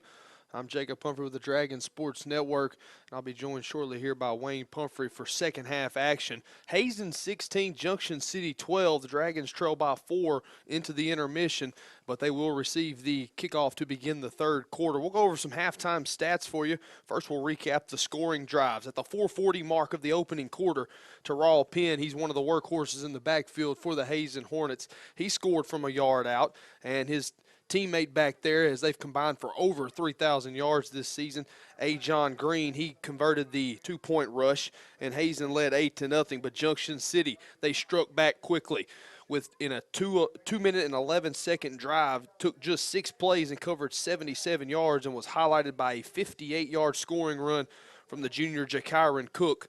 The two-point try from Dante Gibson failed, and Dragons trailed 8-6 with 2:29 to play in the opening quarter. At the 6:24 mark of the second quarter, Hazen struck again. This time it was Penn, 53-yard run. The Dragon defense held Ajon Green's rush. It was no good, but it capped a 6-play, 83-yard drive that took only 3 minutes and 7 seconds. One of Hazen's shorter drives, I'm sure, this season, as they led 16-6. And then with 10 seconds to play in the first half, Junction City got what could end up being a momentum-changing score depending on how they use this first drive of the second half. Dante Gibson, a 1-yard run to cap an 8-play, 56-yard drive that took 2 minutes and 27 seconds. That brought the score to 16-12. The two-point try was no good. But the game-changing play on that drive was Brady Hutchinson's 38-yard pass to DJ Hill over the middle of the field. And as Wayne and Sean talked about in the Union Kenneland Farm Supply halftime show, it's going to be key for Junction City to be able to throw the football. The wind is not blowing as hard as it was, but the rain is coming down a little bit out of an angle coming out of the north. And so it'll be interesting to see how Hutchinson's able to handle the conditions here as we're set to start the second half of action in just under a minute. And so one of the key things has been the time of possession. Hazen has held the football for 16 minutes and 38 seconds, while Junction City's had it for just 7 minutes and 22 seconds. The Hornets, 35 rushes, 149 yards. That's been their offense. For Junction City, 15 rushes, 101 yards, but they've had it for a total of 22 plays and have churned out 146 yards. The schools participating in this football playoff game are members of the Arkansas Activities Association as authorized by their school boards. The administrators of these schools have helped to write the rules and regulations that govern participation of students in competitive activities for the schools that are members of the AAA. The Arkansas Activities Association, which is sponsoring this football playoff game, is a voluntary nonprofit educational association of some 500 junior and senior public and private high schools of Arkansas. The regulations which guide these events are adopted by the schools themselves and determine the type of program they believe to be most desirable for high school youth. The Arkansas Activities Association is one of 50 state organizations that belong to the National Federation of State High School Associations. This association formulates policies, game rules, and standards for inter-school competition. The schools of Arkansas have adopted these rules on eligibility, which correspond to those recommended by the National Federation.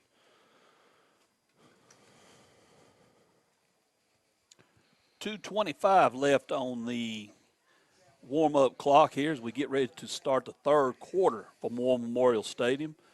And Jacob, a while ago on the Union Kenneland Farm Supply halftime show, we were talking about the stats, and I was looking at the stats. I thought I had the halftime stats, but I had the first quarter stats. But something jumped out that I wanted to share with you. I don't know if you got to catch what we were talking about or not. But you look at Hazen in the first quarter alone, 20 rushes versus 6 for Junction City. That kind of wears down on your defense some. And you notice the Dragons did keep shuffling, linemen in and everything.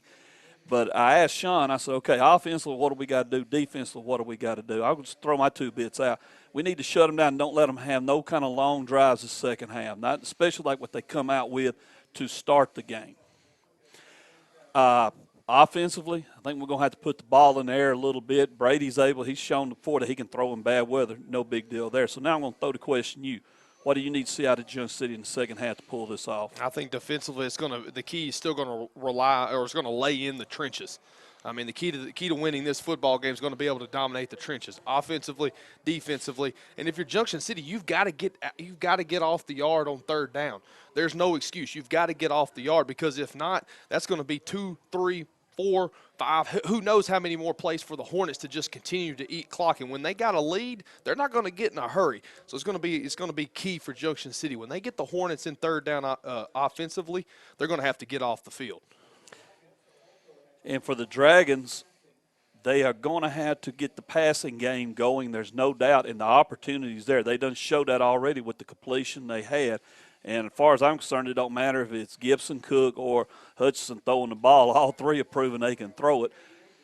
The opportunities are there for Junction City. With the way Hazen is respecting the Dragon rushing attack, there's some huge opportunities there. And we'll head down to our sideline guy, Mr. Gary Meeks. We got Coach on the field tonight. He talking to him during halftime. He said the blocking of the Hazen linebackers will be key. They like to keep things in tight. So if Junction City can get to that next level, get a body on those linebackers, it's going to open up some running lanes. That's Coach Meeks, and he was getting fired up talking about it because he knows that's going to be a key for Junction City offensively. Well, as long as we don't see a big guy out there in camouflage trying to help that Dragon defensive line, we'll be okay. I know he wants to do it. Just seconds until the third quarter is set to begin. Hazen's kickoff team's on the field. The Dragon return unit set. Weems has things teed up from his 40-yard line. Looks like it could be a corner kick, and it will be. It'll be fielded at about the 27-yard line by Haynes. He's tripped up and dropped at the 32-yard line. Still going to be really good field position for the Dragons here as they have the football with 11:58 to play here in the third quarter of action. And we say this a lot, but in a game like this, a huge possession coming up here to start the second half. Dragons will be moving from left to right. Again, they're in all purple. The Hornets are in all white.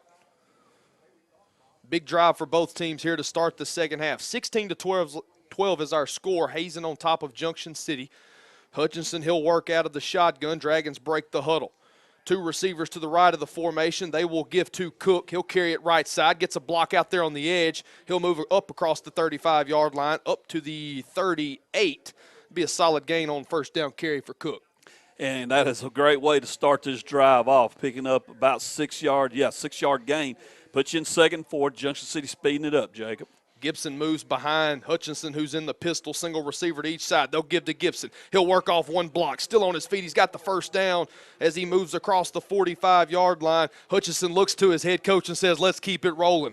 Under 11 and a half to play. The Dragons are going to hurry things up here. First down and 10. They'll reset the chains. And they'll work out of the pistol. Same formation. Single receiver to each side. Gets the snap. Handoff. Gibson bouncing around in the backfield. Really nowhere to go. Had a hole. If he cuts it back left, he might have some running room. Easy for me to say with a bird's eye view. Still a look nice, decent gain about a yard there. And I'm going to set up 2nd and 9. But I'm watching, and Hazen, they started out. They had I call him the safety. He was out about 9 yards from the line of scrimmage. Now he's all the way up. And they'll give to Cook on 2nd down and 9. He'll work toward the wide side of the field, pick up about 2. It'll bring up a 3rd down and long, about 7 for Junction City to convert. Ball at their own 48-yard line, nearing midfield.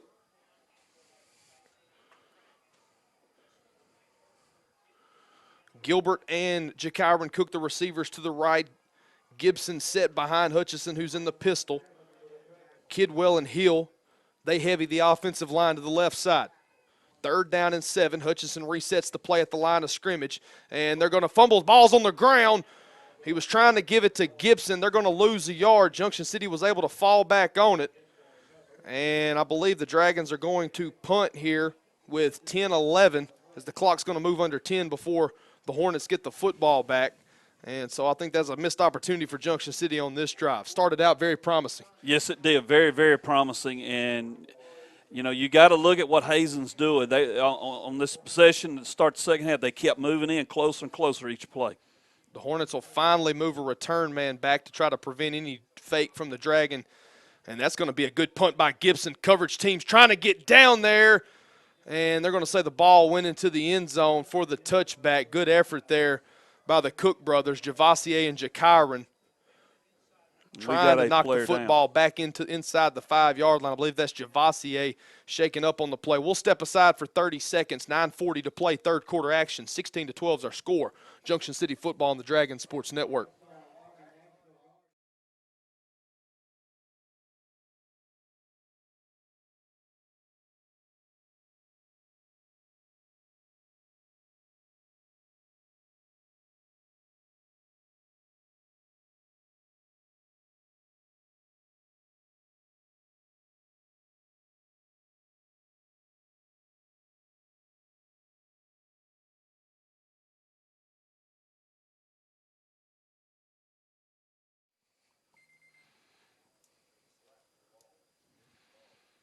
Back in War Memorial Stadium, Little Rock, Arkansas.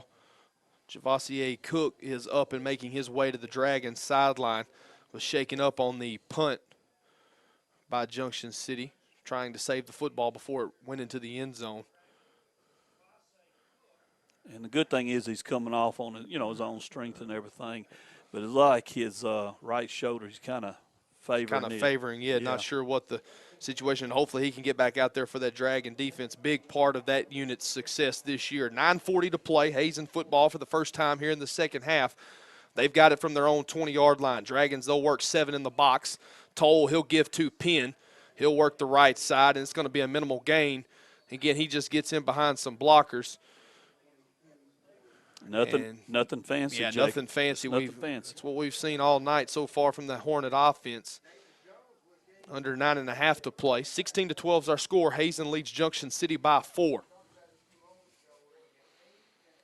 And like we talked about a while ago, that first possession for Junction City, huge, and we came away with nothing on it. We got to shut them down here and get the ball back. Shotgun split backs, and they'll give. It's hard to tell with their numbers if that's Green or Penn. That's Green on the carry. He'll pick up 3 yards, and that's what Hazen wants. They want 4 and 3, and that'll make it a short third down, and that's what they have here, 3rd and 2 from their 29-yard line. And don't be surprised, they come up and say you force them to a 4th and less than a yard with the type of offense they run. They're not afraid to line up and plug away. The quarterback, like Sean was talking about at halftime, he's big enough, he falls 40, gains 3 yards. Dragon defense having a hard time figuring out where to line up. They're going to give to Penn. He'll try to stretch it right side. He's got the first down and a little bit more as he nears the 40-yard line, still on his feet, and they're going to say he stepped out of bounds. It's a good thing. He was all over the white part of the sideline on the far side, but it looked like he was able to keep his feet. So luckily the official blows the play dead. He's got the first down. That'll reset the chains for the Hornets. That was almost a unfortunate sequence right there for the Dragons. Yes, it was. Very unfortunate. And his foot definitely steps on some white along that far side as we see the replay from the. Well, on that play there, Jacob, you also saw a lot of arm tackling from the Dragons, no wrapping up. They've got to get on there, body on body, and wrap them up. Toll will move to fullback. Weems in. He's under center. And they're going to give straight ahead, nowhere to go. And I tell you what, but in between the tackles, they've had some success, but not the type of success that I'm sure they're used to this season. Credit Junction City, they've just got to be able, like you said, Wayne, it comes back to being able to wrap up after the gain for no yards. And as far as our guys, I'm watching a few of them. You got to settle down, keep your control, stay disciplined, and don't get caught up in a little bit of the chatter that's going on the field. Let me just throw the Bill Belichick out there. Do your job. 2nd down and 10 from the Hazen 40-yard line. Split back shotgun. And they'll give to Penn. He's wrapped up right as he crosses the line of scrimmage. And the first man there around his legs, that's Javassier Cook. Good to see him back in the ball game for Junction City as we're under 7.5 to play, third quarter. Now you have put them in, the Dragon defense has put them in a 3rd and 8. This is where you want to shut them down here. They're not going to fool around and try to go for them 4th down. You shut them down here. They'll punt it away. But you can't let them have a big gainer here or get the first down even. 3rd down and 8. They're going to throw. And he's got a man. He's got him wide open.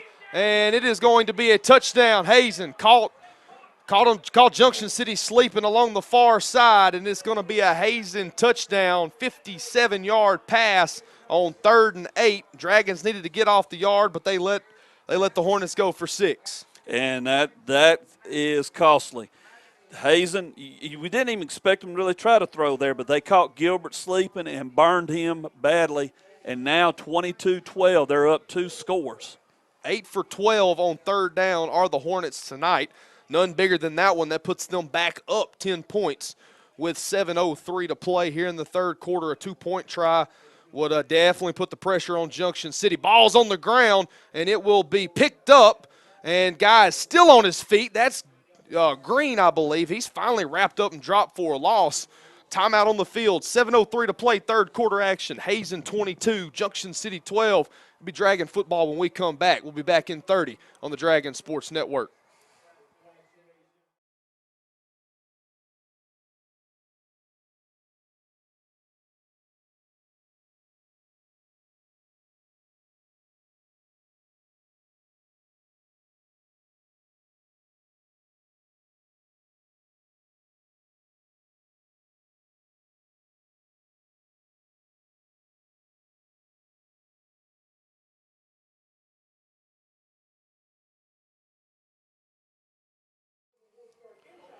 Six plays, 80 yards, 2 minutes and 37 seconds. That's the scoring drive for the Hornets. And their lead over Junction City is back to 10. 22-12 is our score. Class 2A state title game. I'm Jacob Pumphrey with the Dragon Sports Network, and I'm joined alongside Wayne Pumphrey. And I tell you what, Wayne, the pressure's on the Dragon offense here on this drive. They had a promising drive there, trailing by 4 to start the third quarter, had the punt. Goes into the end zone for the touchback. 6 plays, 80 yards. The Hornets tack on to their lead. And your Junction City here, it sounds like a broken record. You got to do something on offense here and get it going. There's been some successful rushes. I mean, no doubt about it. We open up the holes, but when they see that we're going to stick to the ground, they're walking everybody into the box except the coverage guys. And we're talking 8, 9, and if we only send one out, that 10th guy is going in. So you got one-on-one on the outside, no matter how many you send out. They are respecting our run, and they're determined to shut it down. 7:03 to play, third quarter action. Hazen 22, Junction City 12. For those of you just joining us, corner kick from Weems. It'll be fielded by Haynes at the 27-yard line. He's going to work back toward the Dragons sideline, still on his feet, trying to run out of a tackle, still moving at the 40, finally wrapped up and dropped from behind. Nice job right there by Cavante Haynes. Just move it toward the wide side of the field, get what you can get, and he's put his offense in a successful position here to hopefully put some points on the board. And he came down very awkward. I was watching. He had a knee go under him. Well, he was shaking up on the opening kickoff of the second half, and now he's shaking up on this next kickoff. But he's going to have to tough it out. Oh, yeah, he's coming. And I think he will. I don't think there's any question for Haynes' toughness, as Hillman Cook will line up to the right side or create a twins formation. Kidwell, he'll sit behind Samaje Livingston, who's the tackle to the right side. They'll heavy the right side. That's where Gibson will carry it. He falls behind a block. If he can run out of an arm tackle, he's able to keep carrying it. But it's a solid gain on 1st and 10. And it puts the football just shy of the midfield stripe. And, Jacob, I'll tell you something, that wide side of the field, they're crashing down hard. If you counter or something, there could be a big opportunity there for Junction City. And they give to Gibson on second down. Still on his feet, hard running from Gibson. He's going to be near the first down marker as he moves into Hornet territory.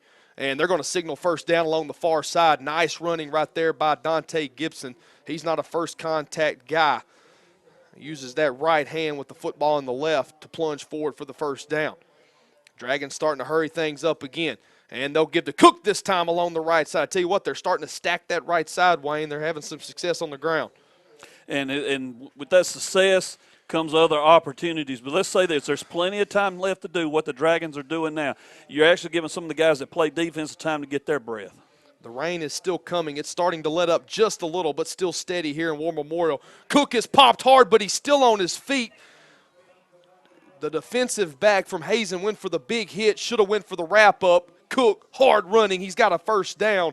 Junction City, a methodical approach here, trailing by 10 with 6:02 to play in the third quarter. And now the ball on the Hazen 35. Junction City, like you said, very methodical, just doing what they're really good at doing. And they're going to keep it again, the right side. Gibson wrapped up from behind, still on his feet, falling forward. That's what it's going to take, 3 hard yards. and that'll bring up a 2nd down and 7 for the Dragons from the 33-yard line of the Hornets. And you watch that Hazen defense, Jacob. They're starting again. At first they thought, okay, Junction City's fixing to go to the air. Now you saw them spread out a little bit. Now watch what they're doing. They're only putting the guys they got to cover who we spread out. The rest of them going inside the box. And they give to Gibson again. He'll barrel forward across the 30-yard line. He's frustrated with himself, thought if he could have kept his feet, and he might have been right. If he keeps his feet, he has a whole lot more real estate. That'll bring up a manageable 3rd down for Junction City, 3rd and less than 4. The clock has hit the 5-minute mark here in War Memorial. 22-12 is our score. Dragons trying to add 1. And they give to Cook, nowhere to go.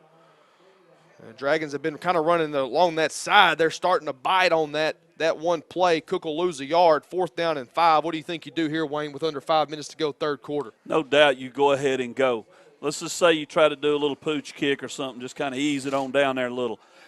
Chances are it goes in the end zone. You're starting at the 20 anyway. If you don't get it, it's not that big a difference. You're giving up 10 yards. That's it. Yeah, that's a good point there. They'll break the huddle. Cook he'll wide out to the left. Haynes, the single receiver, to the right. No safety help for the Hornets. Hutchison in the pistol. Gibson set behind him. They look to the sideline, get the play from Coach Jones. Hard snap. He's going to throw here on 4th and 5. And he's wide open. That's Cavante Haynes. Lowers his shoulder. He's inside the 10 and a 1st down. Not sure what they were doing. Haynes thought he had a man covering him. He didn't. 1st down and a little bit more. And, I mean, I don't have to describe wide open other than that picture could be in the dictionary to describe it. Hazen caught off. Okay, hold everything. We got flags flying. And let's see what we got. Well, they're going to get Junction City sideline warning, maybe? Yeah, sideline. Okay, we can live with that. We need to get back guys to tell them to get back. So it'll just be a warning, so no yardage marked off here with 4:11. And they'll give to Gibson on 1st and goal. He'll work toward the sideline. There's going to be a flag, probably going to be a hold. Very well could have been a late hit. Nothing called. We'll see what the officials decide. It come from the line judge along the Dragons sideline. They were working toward that short side of the field. Ball spotted at the 5-yard line. Flag sits at the 6. Clock stopped with 4:01 to play. Holding. It's going to be a holding on Junction City. We've seen that a couple times tonight. They're starting to get in a good drive, and a penalty backs them up. It was a false start that hurt them in the 1st half, and now hopefully the penalty here won't hurt them as it'll make it a 1st down and goal from the 16-yard line. Hutchison in the pistol.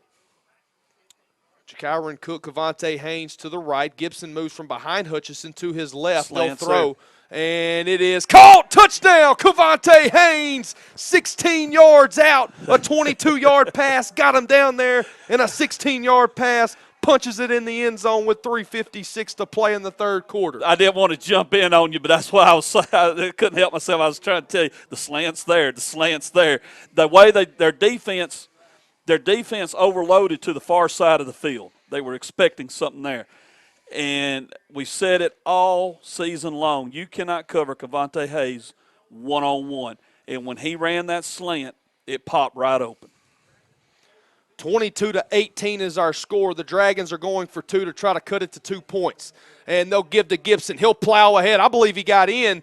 And he did. He did. He got in the end zone, crosses the goal line. And we've got a ball game here in the Grand Old Lady. 22-20 is our score. 3:56 to play here in the 3rd quarter. Timeout on the field. We'll step aside for 30 seconds. Junction City football on the Dragon Sports Network.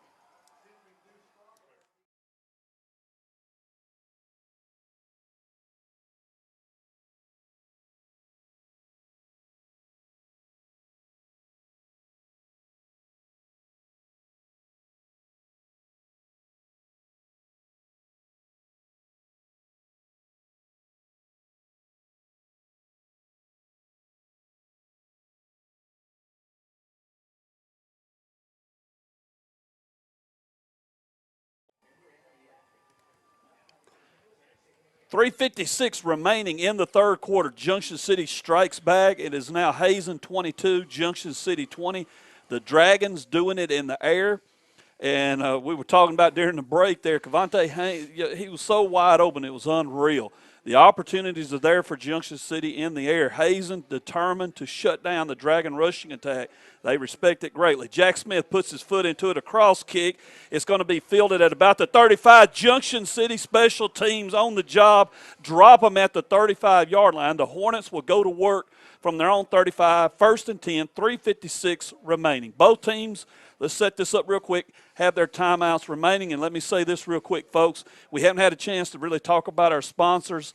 Of course, you can see this game tomorrow, and you will see when we scroll the sponsors. But all these sponsors of Dragon Sports Network, any of you listening tonight, a heartfelt thank you from me and the rest of the staff here at DSN. And now the play-by-play man of the DSN, Mr. Jacob Pumphrey. 3:53 to play. K.D. Smith on the tackle for Junction City.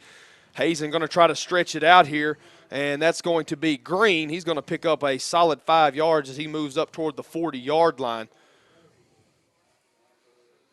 And Jacob, like you said, they just kind of lined up, what we've been talking about during the night. They're lining up and just running behind a wall. They're going left, right, very methodical, nothing fancy.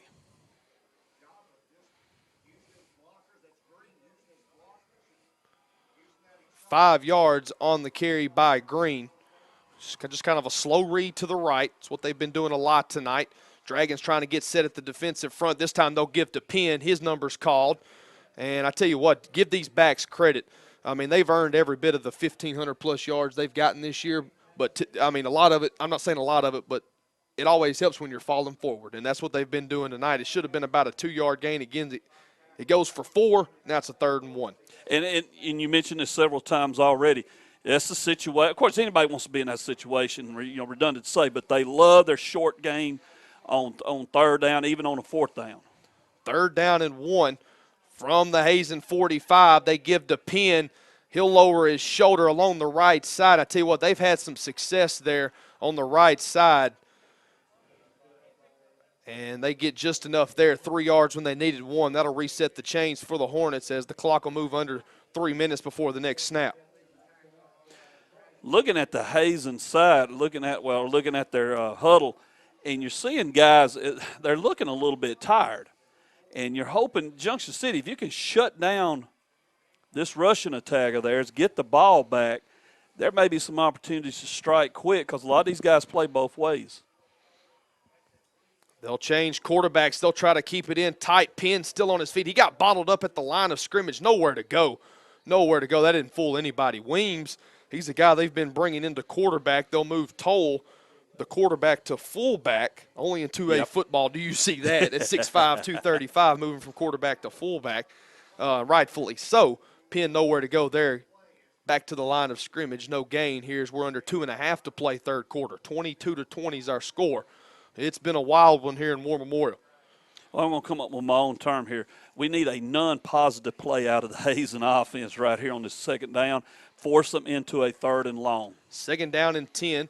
Shotgun, split backs, man in motion from right to left. And they're going to give to, I believe that's Penn. And he's nowhere to go. There's a host of Dragons there. Dante Gibson's fired up. Tanner Barnett. 5 of them, Jacob. Samaje Livingston, Kyle Kidwell, Haynes in on the scene. We're under $1:45 to play 3rd quarter action, and this is where Junction City's got to get off the yard. 3rd down and 8. Ball just shy of midfield at the Hazen 49. 1:35 remaining, Jacob. You're absolutely correct. You want to stop them here, get the ball back, and make something happen. You got them where you want them, 3rd and 8. Shut them down. Let's get off the yard. They'll split a couple of receivers wide. Toll's going to throw. He's got a man in and out of his hands. He dropped it. He had a man who would have had real estate. He would have had the 1st down and probably a lot more in and out of the hands of Terrell Penn, and he gifted Junction City one right there. Oh, you ain't kidding. He had so much real estate in front of him, it made Century 21 jealous, and I figured he is gone to the house. Thank you. We will gladly take that. Now get the ball here, and let's do something. Wow, Junction City needed a break, and they just caught one there. as Weems punts one away. That's a high kick. It may bounce in. It'll bounce in Let it Hazen's bounce. favor, and I would just let that one roll, get away from it, and the Dragons will have it 1st and 10 from their 23-yard line. We'll step aside for 30 seconds. This is Junction City football on the Dragons Sports Network.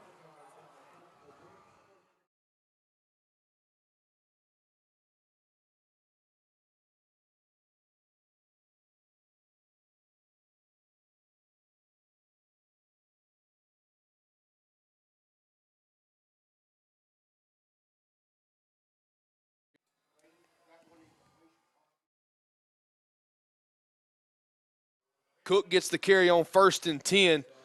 He'll run out of a couple of arm tackles, pick up 3 yards as he moves across the 25-yard line up to the 26 and bring up a 2nd down and 7 for Junction City. We're under a minute to play 3rd quarter. And the Dragons are going to keep going fast here, Wayne. They'll break the huddle, single receiver to each side. Hutchison to throw. Plenty of time. He's going to look left, in and out of the hands of Cook. Good coverage over there on the far side. That's Rasheed Mills. And the pass falls incomplete. It's going to bring up a quick 3rd down for the Dragons, 3rd and 7 with 41 seconds to play here in the 3rd quarter. Would love for him to come back to this other side of the field. He had a better opportunity there, but it's easy for us to say we're up here with a bird's eye view. But let's try to get this 1st down here. 41 seconds left in the half. We need it. They break the huddle quickly. They'll swing it out to Haynes. He meets a man at they're still on his feet. He gets the 1st down. He's on the sideline. He's called out of bounds, but what a great play by Cavante Haynes. He picks up the 1st down after he was stopped in the backfield, Wayne. Stopped. He was completely stopped. I mean, red light stopped, and there was nowhere. I mean, they caught him completely off guard. Picks up the 1st down. That is the biggest 3rd down conversion for Junction City tonight. They'll give to Gibson on 1st and 10. He's got some running room. 40, 35, 30. He's got the Dragon sideline. He's in the purple zone and down inside the 15. Mark him at the 11. The Dragons are in business. When he cut back to the Dragon side of the field, the real estate just opened up, and this is what you want with 23 seconds left in the 3rd quarter. The big opportunities here. Not only did you get down inside the red zone down to the 11-yard line, you set yourself up where you don't have to score. You can still get another 1st down. So the opportunity, big one for Junction City here. And they give to Gibson on 1st and 10 from the 11, and it'll be a minimal gain. May have gotten back to the line of scrimmage. They'll give him the line of scrimmage with 15 seconds to play. Looks like it might be, I don't know if Junction City, they're running a couple of guys onto the field. Don't know if they'll have time to get another play off. They do like to run fast. 4, 3, 2, That's going to be 1. it. That'll be it for the 3rd quarter of action. 12 minutes to decide a state champion here in the Class 2A state finals. Hazen 22, Junction City 20, but the Dragons are knocking on the door. We'll step aside for 60. Junction City football on the Dragons Sports Network.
Welcome back to War Memorial Stadium in the capital city, Little Rock, Arkansas. Set to start the 4th quarter of action here in the Class 2A state title game.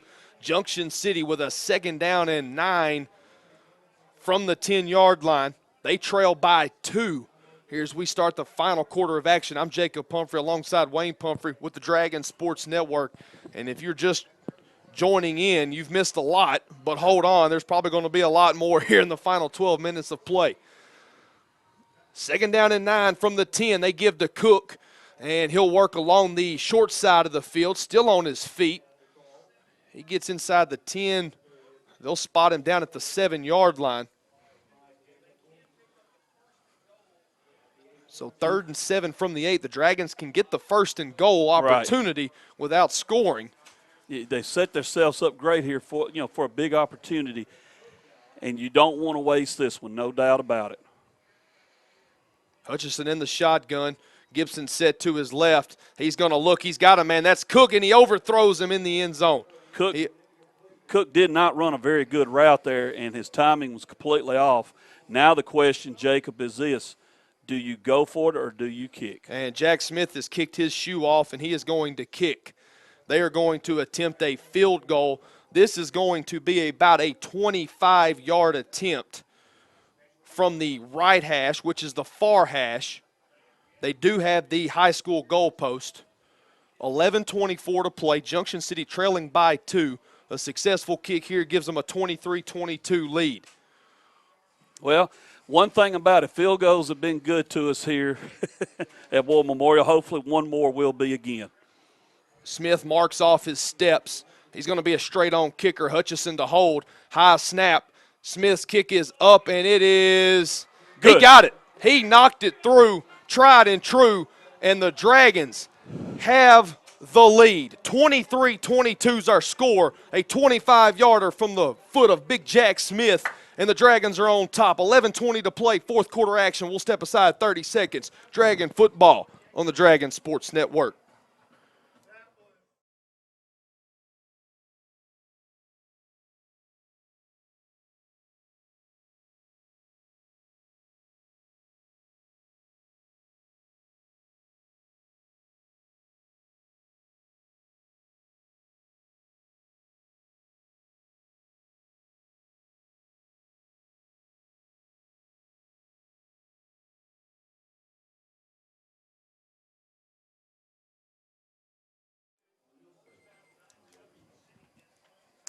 $11:20 remaining in the game. Junction City has taken his first lead, 23-22. And as the great Yogi Berra once said, it's deja vu all over again. Did you go down memory lane real quick there, Jacob? Same hash, same everything, right down the middle. 10 years later, Dragons have the lead, 23-22. And now we've been talking about it. Sean brought it up a while ago during the break. They're tired. This is the time to really put the hammer down. Still a lot of football to be played here in War Memorial tonight, as it is fielded at the 29-yard line by the return man. He's tripped up just shy of the 35. Good coverage from the Dragon kick team, and the Hornets will have it first down and 10, moving left to right at just shy of the 35-yard line with 11:16 to play in the ball game. Defense, shut it down, 3 and out, put the ball back in the hands of the offense. Now you can go and do what you want to try to do. You don't have to throw the ball. You got the lead. You can ground and pound and open up opportunities in the air, because the Hazen has been determined to shut down the run. But the first thing Junction City's got to do here on this 1st and 10 is shut the Hornet offense down. 1st and 10 for Hazen. They're going to give to Green. Nowhere to go. Dante Gibson in on the stop. He's fired up, and his teammates are fired up, and everybody in purple and gold's on their feet. Great play. They strung it out. Junction City is starting to get their containment, nailed down. They're starting to force them. Hey, run to me like we was talking about against Foreman. You're going to have to come to me. I got it here.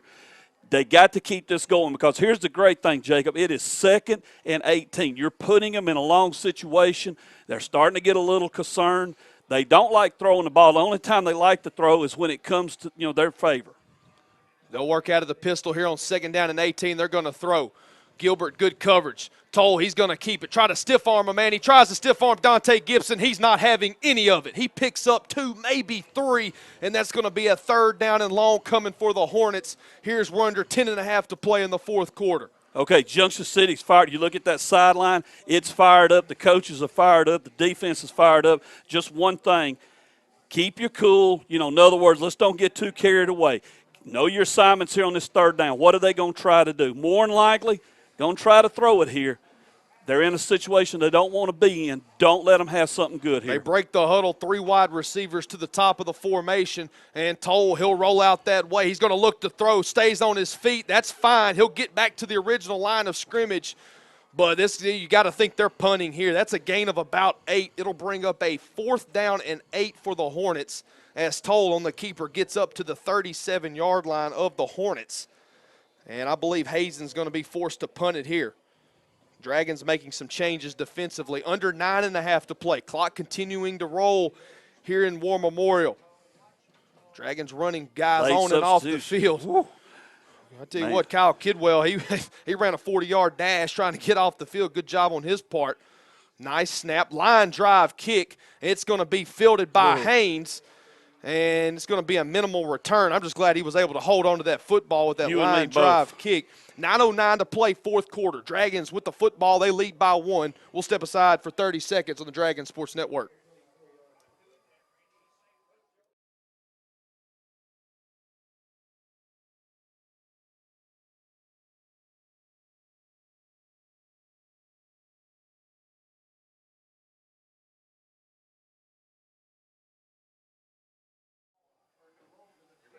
All right, 1st and 10. Junction City with the ball. The give to Gibson. Gibson powers up to about the 30. Still on his feet. Hard running by Gibson. I thought they had him at about the 37. They're going to mark it back at the 38, but I don't think he ever quit turning those feet, and he forced himself up to the 40. They're going to put it down at the 38, call it a gain of actually 4 yards. It had a little bit more than that, but it will be 2nd and 6. 8:43 clock running. Hudson looks to the sideline, getting the play from Coach Jones. Jones sends it in. Hudson awaiting the snap, gets the snap, looks. He's looking downfield. He's got a man wide open. That is Cook. Cook had to wait on him. Cook breaks loose. 35, 30. Cook comes back at the 20, the 15, the 10, the 5. Touchdown, Junction City. The Dragons strike, and they strike hard, and now it is a 29-22 game, and Jacob Pumphrey, we talked about it.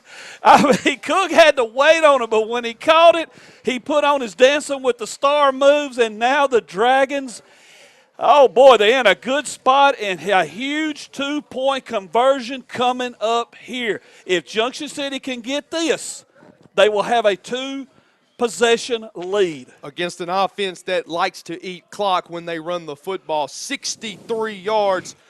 Hutchison, he pump faked to Haynes. Great route by Cook. Had to come back to it. Made the guy over pursue. 2-point try. They're going to give to Cook. He's not going to get it. And it's going to be a 7-point game with 8:22 to play. Junction City 29, Hazen 22. Dragon Sports Network. We're back in 60 seconds.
.8:22 remaining in the game. Junction City 29, Hazen 22. Here's the kick, little high pooch kick. Hazen trying to get a return going there, and it's going to start great field position, Jacob, at about the 44-yard line. But here's the good news. Junction City now with a touchdown lead. The Dragons looking good right now. Everything kind of turned their way. Now the defense shut them down. And let's get that ball back. Yeah, and if you're Hazen, you're feeling good about stopping Junction City on that 2-point try because, like you said, it's just a 7-point game. They haven't shown to have a kicker, so they're going to go for 2 with an opportunity to take the lead if they score. Here with 8:19 to play in the 4th quarter. 29-22 is our score. Hazen with the football. 1st and 10, they're going to give to Penn, and he's got nowhere to go. Cook and Gibson lay into him at the 40. They're going to mark him down back at the 39. And again, on consecutive drives, the Hornets are going to be working from behind the chains on 2nd down. It's a territory they don't want to be in. We talked about this in the pregame. We got a timeout. Folks, we're going to step away for 1 minute. You're watching Junction City Football on the Dragon Sports Network.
Welcome back to War Memorial Stadium. 2nd down and 14 for the Hornets. 7:58 to play. And we've got whistles before the snap. And that's going to be a false start on Hazen, so that's going to back the Hornets up even more.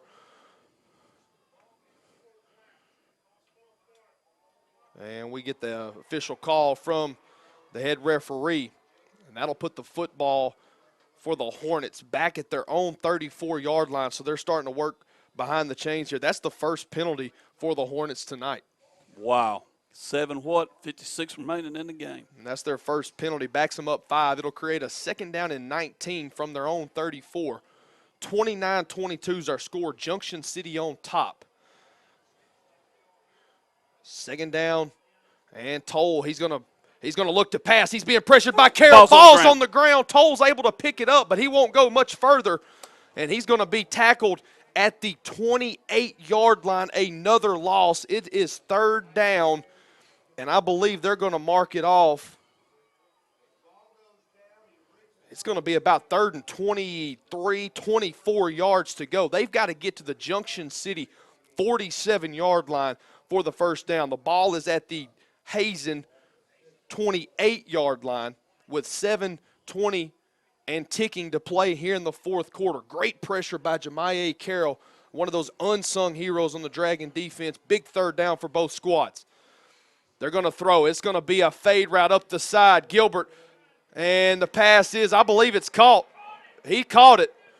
Gilbert had blanket coverage, but he never looked back for the football, and it is caught. They needed to get to the Dragon 47. They get down to the Dragon 31. And he never, I mean, he stepped out of bounds. He stepped out of bounds. They showed the replay here, and he is out of bounds. There is no doubt about it. There is no doubt. Wow. First foot down, hit all white, but gifted another one from the stripes here with 7:05 to play. 4th quarter action. 29-22 is our score. And I believe we're going to have a timeout. I believe Hazen's going to call a timeout. We'll step aside with him. 7:05 to play, 4th quarter. The Hornets driving. They trail by 7. Dragons on top. Dragon Sports Network. We're back in 30 seconds.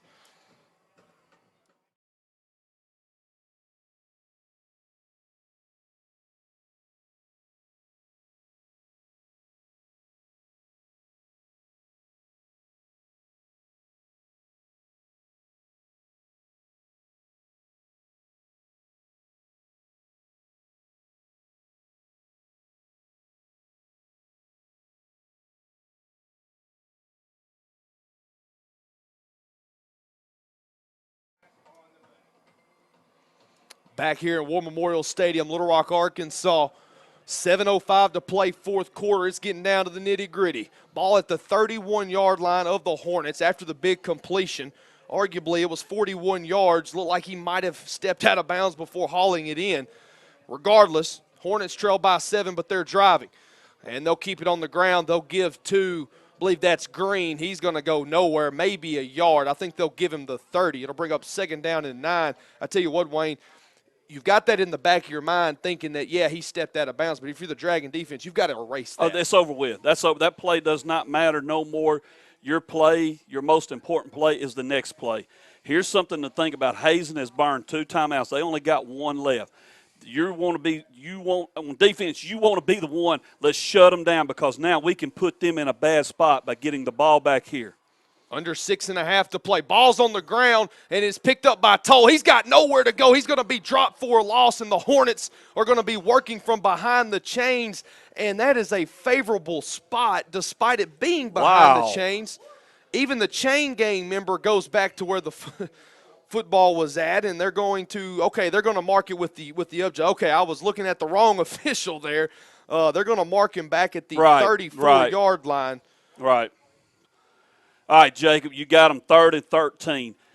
If you're Gilbert, be on your game. They're going to look at him again right here. I guarantee you, he's on an island by himself right now. 3rd and 13. Ball's on the ground. Penn's got it. Green's got it. Nowhere to go. He's going to be wrapped up and dropped, and it is going to be a 4th down and long.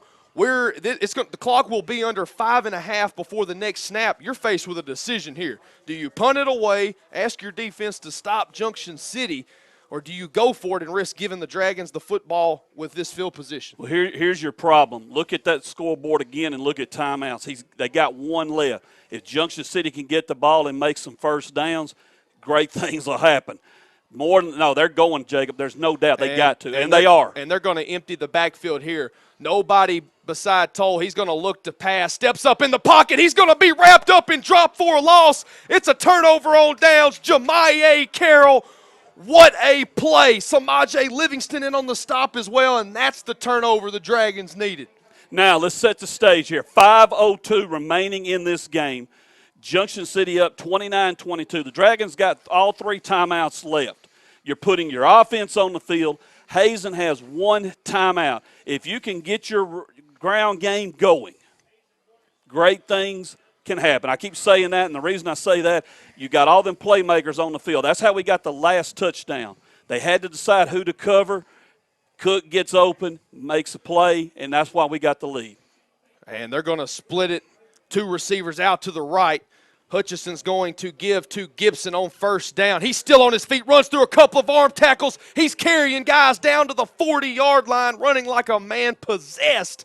Dante Gibson, 15 yards on 1st and 10. He's into Hornet territory. That's going to reset the chains as we're under 4:50 to play in the 4th quarter.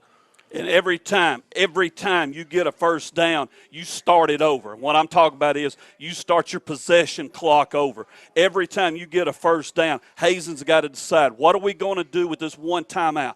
We got to try to use it wisely. It's not really going to help them enough. And your Junction City, what you need to be on the ball right now, getting ready to snap. That snap's not coming till you're under 3 seconds. Under 4.5 to play, 4th quarter. They give to Gibson on 1st and 10. Slow read by Gibson. That's a hard-earned 6 yards. He's inside the 35 down to the 34. And the clock's going to continue to run. Hazen with just 1 timeout to burn. And the Dragons are looking to add to their lead. 29-22 is our score.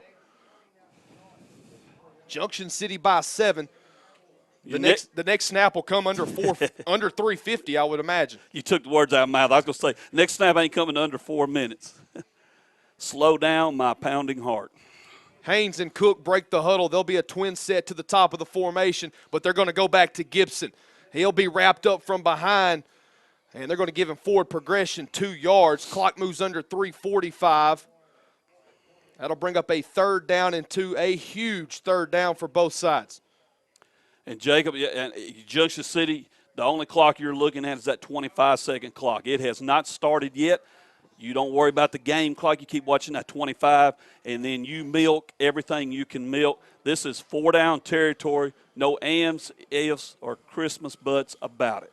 This right here is in your favor right now. You're not in a big hurry. You're letting that clock go down to under 3 seconds before you snap. No Christmas buts about it. Twin receivers to the right. It's going to be a high snap. Hutchinson's going to have to corral it. He'll move forward. They're going to give him a favorable spot. He is going to be extremely close to the first down as the clock is under 3 minutes. It's under 2:50. The Dragons lead by 7 if you're just joining us, 29-22. It is going to be a 4th down and 1. Now, the 25-second clock has started. We got 2:38 on game, 18-17 on the play clock. Dragons going to have to protect the football. 4th down and 1, under 10 to play. They're going to have to get to the line of scrimmage for 1 here with 5 on the play clock. 4, 3, and they snap it in. I believe he got it. First down. First down, Junction City inside the 30. They're going to mark him at the 28. The clock will stop to reset the chains with 2:17 to play. The next snap will come under 2 minutes. They make some substitutions. Jakarion Barnett, was in the game. He was helping that offensive line surge. Him and Tanner Barnett checked in, and they checked back out after Junction City picks up the first down. Under 2 minutes to play in the ballgame. Dragons lead by 7. Pistol formation. Hutchison, he'll give to Gibson. Nowhere to go. He will lose 2 yards, bring up a 2nd down and 12. And if I'm Hazen, I burn the timeout here. They're keeping it in their back pocket. They're holding on to it. Under 1:40, 29-22 is our score. The Dragons by 7. Livingston checks out of the ball game. Haynes and Cook, they break the huddle. They'll set a twins formation to the wide side of the field. Hutchison looks to the sideline. Coach Jones gives them a signal. Play clock under 10, game clock under 1:20. And they give to Gibson. He'll work the right side. Still on his feet. Running room. 15, 10, 5. Counted, touchdown. Junction City with a $1:13 to play. That's the dagger. I tell you, Jacob, I love it. And what I was just fixing to tell you a while ago, in this age of spread the ball, RPOs, and everything else, we are playing old-fashioned Junction City football. I mean, forgive me, folks, I get a little teary-eyed. That's how you do it right there. You keep coming at them. When they were crashing, Sean had talked about it. They've been crashing off the corner. When he crashed off the corner this time, we come around, and now we got a 13-point lead with 1:13 remaining. 21 carries, 153 yards, and 2 touchdowns. None bigger than the 30-yard carry right there from the senior, Dante Gibson. 35-22. The Jack Smith extra point, you can add that to it as well. Timeout on the field. 73 seconds remain here in the Class 2A state finals. Junction City 36, Hazen 22. We're back in 60 seconds on the Dragon Sports Network.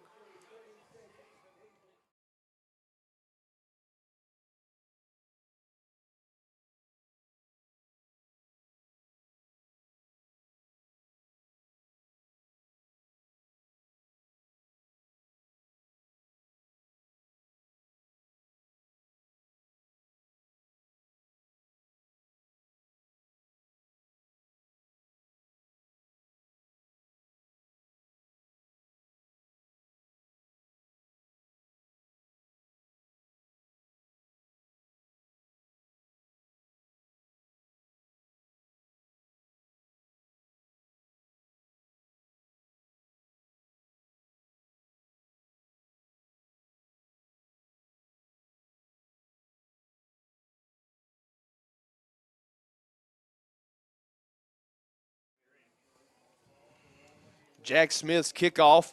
It'll be fielded at the 29-yard line. Return man, he'll work back toward the left side of the field. He's going to have some running room. Jakyron Cook trying to chase him down, still on his feet. Great return, and I believe the football came loose.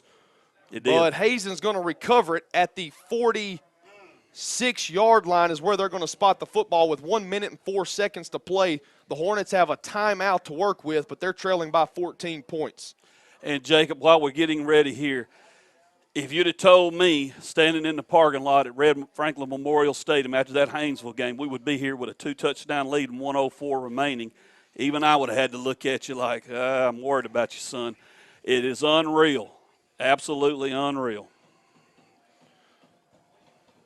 Hornets are going to try to go to the air here. Twin receivers to each side. Pass is incomplete. Great job by Dante Gibson from his free safety position. He was making a play on the football, knocks it loose. That'll stop the clock with 59 seconds to play here in the fourth quarter. They have no choice. They're in a position they don't want to be in. You know, as far as their offense, hey, we got to throw the ball. And when you got a team forced to do something they don't want to do, we talked about it against Foreman, we talked about it now.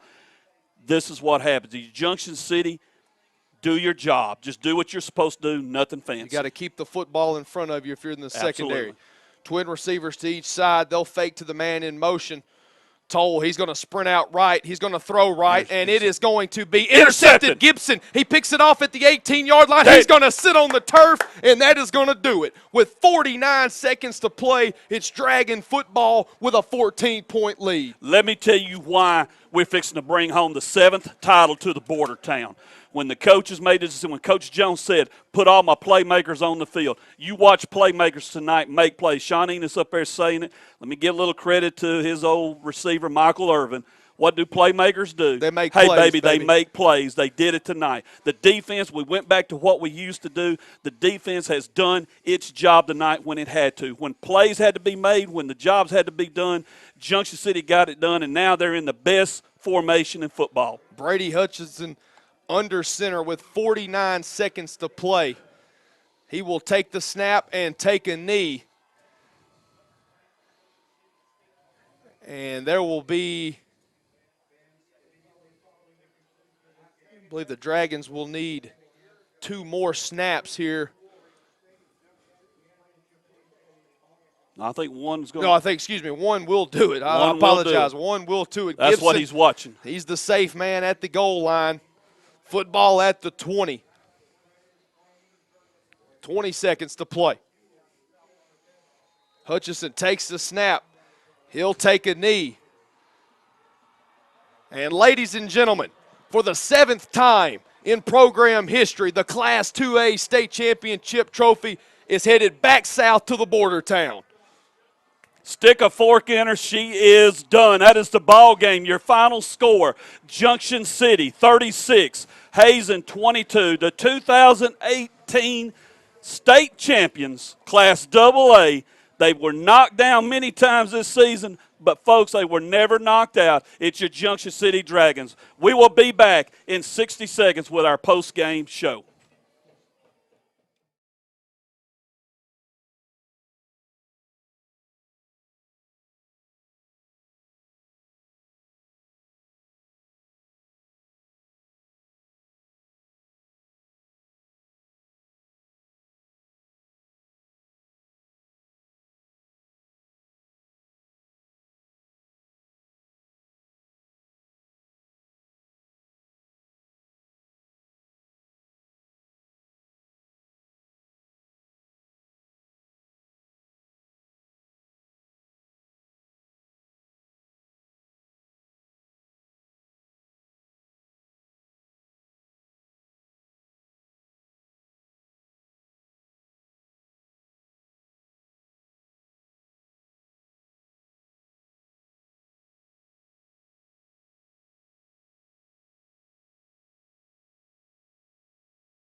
Welcome back to War Memorial Stadium as we begin our Union Kenneland Farm Supply post-game show for the final time in 2018 as the Junction City Dragons are Class 2A state champions. A final from Little Rock.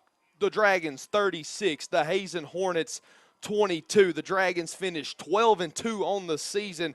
And I tell you what, Wayne, what a remarkable run by head coach Stephen Jones and his 2018 Dragon football team. It started at the Muse way back in week 0, 51-50 winners in overtime. A lot went on the next couple of weeks, and a lot more took place after that. And here we are, Junction City, the 7th state title in program history.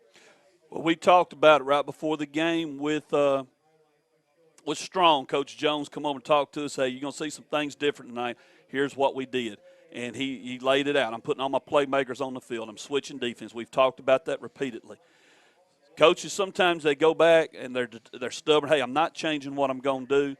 Stephen Jones took a look at everything, talked to coaches, whatever, all he had needed to do. He done it, and now you look what happened, an 11-game winning streak. We will go into next season with an 11-game winning streak. We will also go in as defending state champions. Congratulations to Coach Stephen Jones. Congratulations to his coaching staff, and congratulations to the 2018 Junction City Dragons. Extremely, extremely proud to them. We're in our Union Kennel and Farm Supply post-game show. I guess my thoughts on it, Jacob, is this. You saw a team tonight play, never give up, kept doing what they had to do to get the job done. You know, it was like, hey, they got to come back. They got to make some things happen, and they did it. But let's say this, hats off to Hazen. Those young men left everything they had on that field. They're heartbroken. Hey, we were in that position last year. You know, broken hearts, we lost. Congratulations to them, a great season. You hate to lose the last one, but nothing to be ashamed of. They will at least take home some hardware. And they're presenting the Brandon Burlsworth trophies to the respective winners of each team. And for Hazen, number 61, Jackson Shellman is the recipient of the Brandon Burlsworth Award for the Hazen Hornets.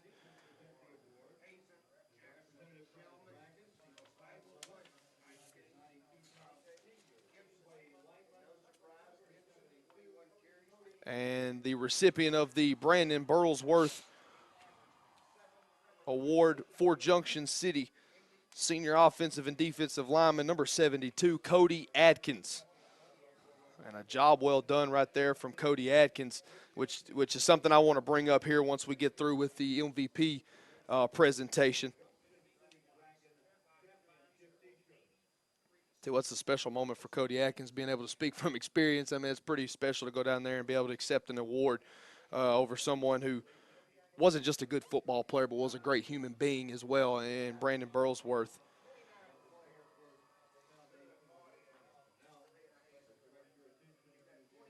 And now they're getting ready, Jacob, to announce the MVP.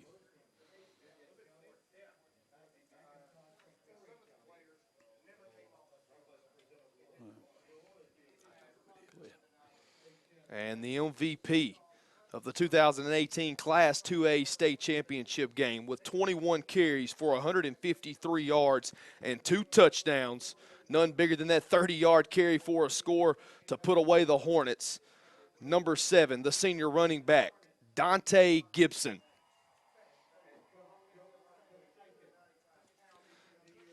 And I tell you what, Yes, let's talk about the season Dante Gibson's had. Coming into it, you know, okay, there was when you lose what you lost last year in Hashima Taylor and Shavassi Frazier. I mean, playmakers all over the field for Junction City. It's kind of like, okay, it's Gibson's turn. Well, what's he going to bring to the table? We saw him able to carry the football several times last year, and we're still kind of wondering. But I think he left no doubt in this 14-game season by the Dragons this year. I mean, just a remarkable rushing campaign by Dante Gibson. Absolutely, Jacob. I mean, you know, at the early part of the season, Cook was the one they were going to. Dante a little banged up, but when he come back and got into it, he got into it and made it happen. And, you know, you can't ask for more out of a person than what he did on the football field as far as offensively, but also defensively. Stepping up, making the big plays and stuff. And, of course, right now they are presenting the trophy to Junction City, the 2018 Class AA state champions. Folks, real quick, I'm fixing to step away. We're going to bring in Mr. Sean Enos. But also remember that tomorrow you can come over to our Ustream and watch the game. I know you'll want to see it. And we want to thank all the viewers we've had throughout the whole season. You're what helps us roll, and we want to thank our sponsors also. A big shout out to them one more time.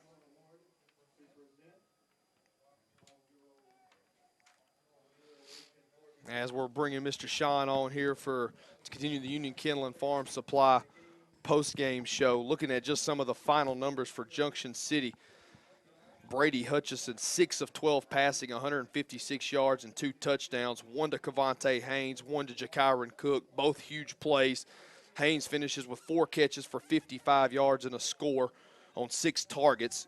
Cook was targeted 4 times. He hauled in 1 pass, a huge 63-yard completion that ended up in the end zone as well. And that's been the storyline for Junction City. The skill players, what they've been able to do. Cook, Gibson, we've mentioned, Coach Jones's plans there after the Haynesville game to put all his playmakers on the field. But let's shift gears a little bit.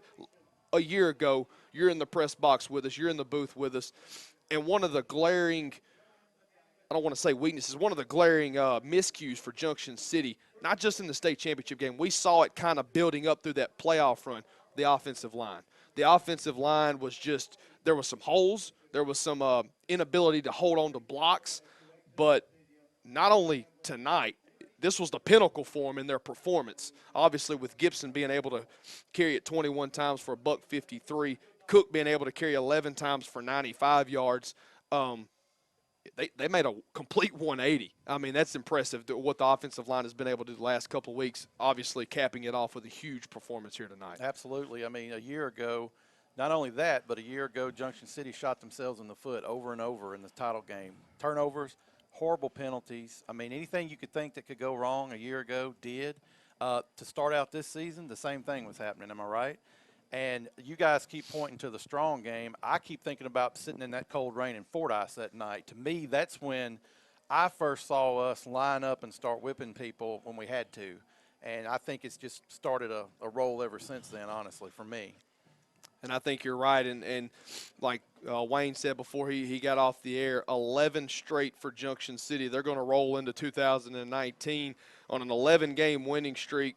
Not to mention, as the Class 2A defending Class 2A state champions, not as if they needed any bigger of a target on their Absolutely. back. But that's definitely a title that the Dragons won't mind carrying as they claim their 7th Class 2A state title, 36-22, a final over the Hazen Hornets. And Sean, let's talk a little bit about what Junction City was able to do defensively there in the second half. We talked a little bit about how they were struggling on the edges to contain. What did you see, I guess, some changes that the Dragon defense made to be able to slow down the Hornets there in the second half? Well, other than a couple of big pass plays that one at least shouldn't have happened, but other than that, it looked like we actually had guys stepping up from the secondary and setting the edge at times. You know, we complained a lot at the half about not setting the edge.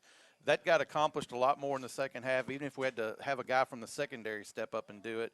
And like you and I have been saying all night, when you bottle them up and make them go back to the middle of the field, that's where all your help is. So somehow we corrected that. Doesn't matter how, it got done, and we're happy for that. And this never gets old, does it? It doesn't get old. I don't care what division you're playing in. Winning state titles will never get old. It doesn't. When you're able to hoist that championship trophy at the end and walk around War Memorial, the playing surface at War Memorial Stadium carrying that state championship banner, seeing the smiles on the kids' faces, taking pictures with the state championship trophy, it is definitely a night that those guys won't forget. I was privileged enough to be a part of 2 teams that claimed the hardware. A special moment being able to see those guys down there. And we talk about it, you know, this is going to be another senior class for the Dragons exiting. You know, there's 12 seniors that are leaving that and all 12 benefit, you know, help this team get to where they're at. So basically it goes back to the not really rebuilding, you're just reloading. Absolutely. And it's going to be up to Junction City to continue to take the pressure that's going to come with Right. that defending Class 2A state championship title and see what they can do in 2019. Before we step aside, one more thing about the passing game. What did you see from Junction City? Because it was almost as if like everybody in the stadiums is probably thinking we're going to have to throw the ball in the second half. Absolutely. I mean, there's did. no way about it. Talk Right. a little bit about what you saw out of Hutchison and his receiving. Well, corps. I've thought all season Hutchison had a good throws a good football, and you know he's got playmakers out there to throw it to. No more evidence is needed than the big catch down in near the end or over the goal line to get everything kind of started for us. Huge play, was at 63 yards over here on our sideline, where how many men missed on that play. And he put the ball where he needed to put it, and he let his guy, you know, at high school you don't talk about that a whole lot. Quarterback, put the ball where your guys can make a play on it and let them do their thing. Hutchison did that. And another thing that we haven't talked about, speaking of your past, that made me think about it, how many times have you seen a game shift on a field goal in high school? But I think we didn't really get excited on our sidelines and see any life in the second half until we kick a field goal. and you're experienced with that. But the thing about it is, I think that's where our momentum came from tonight. I mean, we kick a field goal through, take a, 23-22 lead at that point, and suddenly our sideline comes to life. Everybody plays a little bit better on offense, a little bit better on defense. Look what happened.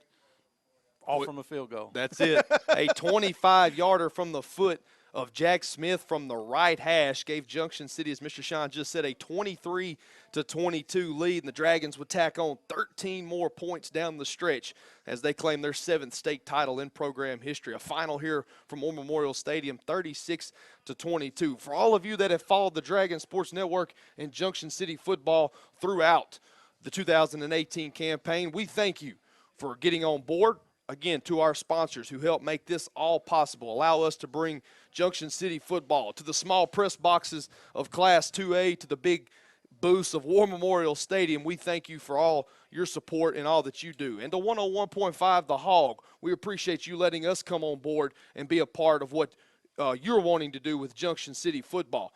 And I guess that's going to just about do it. As we're looking around, and they're starting to clean things up here. And there's happy faces leaving. There's happy faces below us, leaving Pulaski County tonight for sure, heading back to the border town. Again, for everybody that's helped Dragon football and the Dragon Sports Network run smoothly this year, we thank you. Derek Watts, Denton Ashcraft, our stat guys in the far booth down there, Wayne and Melissa Pumphrey, for Mr. Sean Enos, our coach Gary Meeks. We thank you for all that you've done for us. And folks, the Class 2A Welcome Back Tour is complete. The final in War Memorial Stadium, Junction City 36, Hazen 22. We thank you for joining us. We will see you next season. Good night.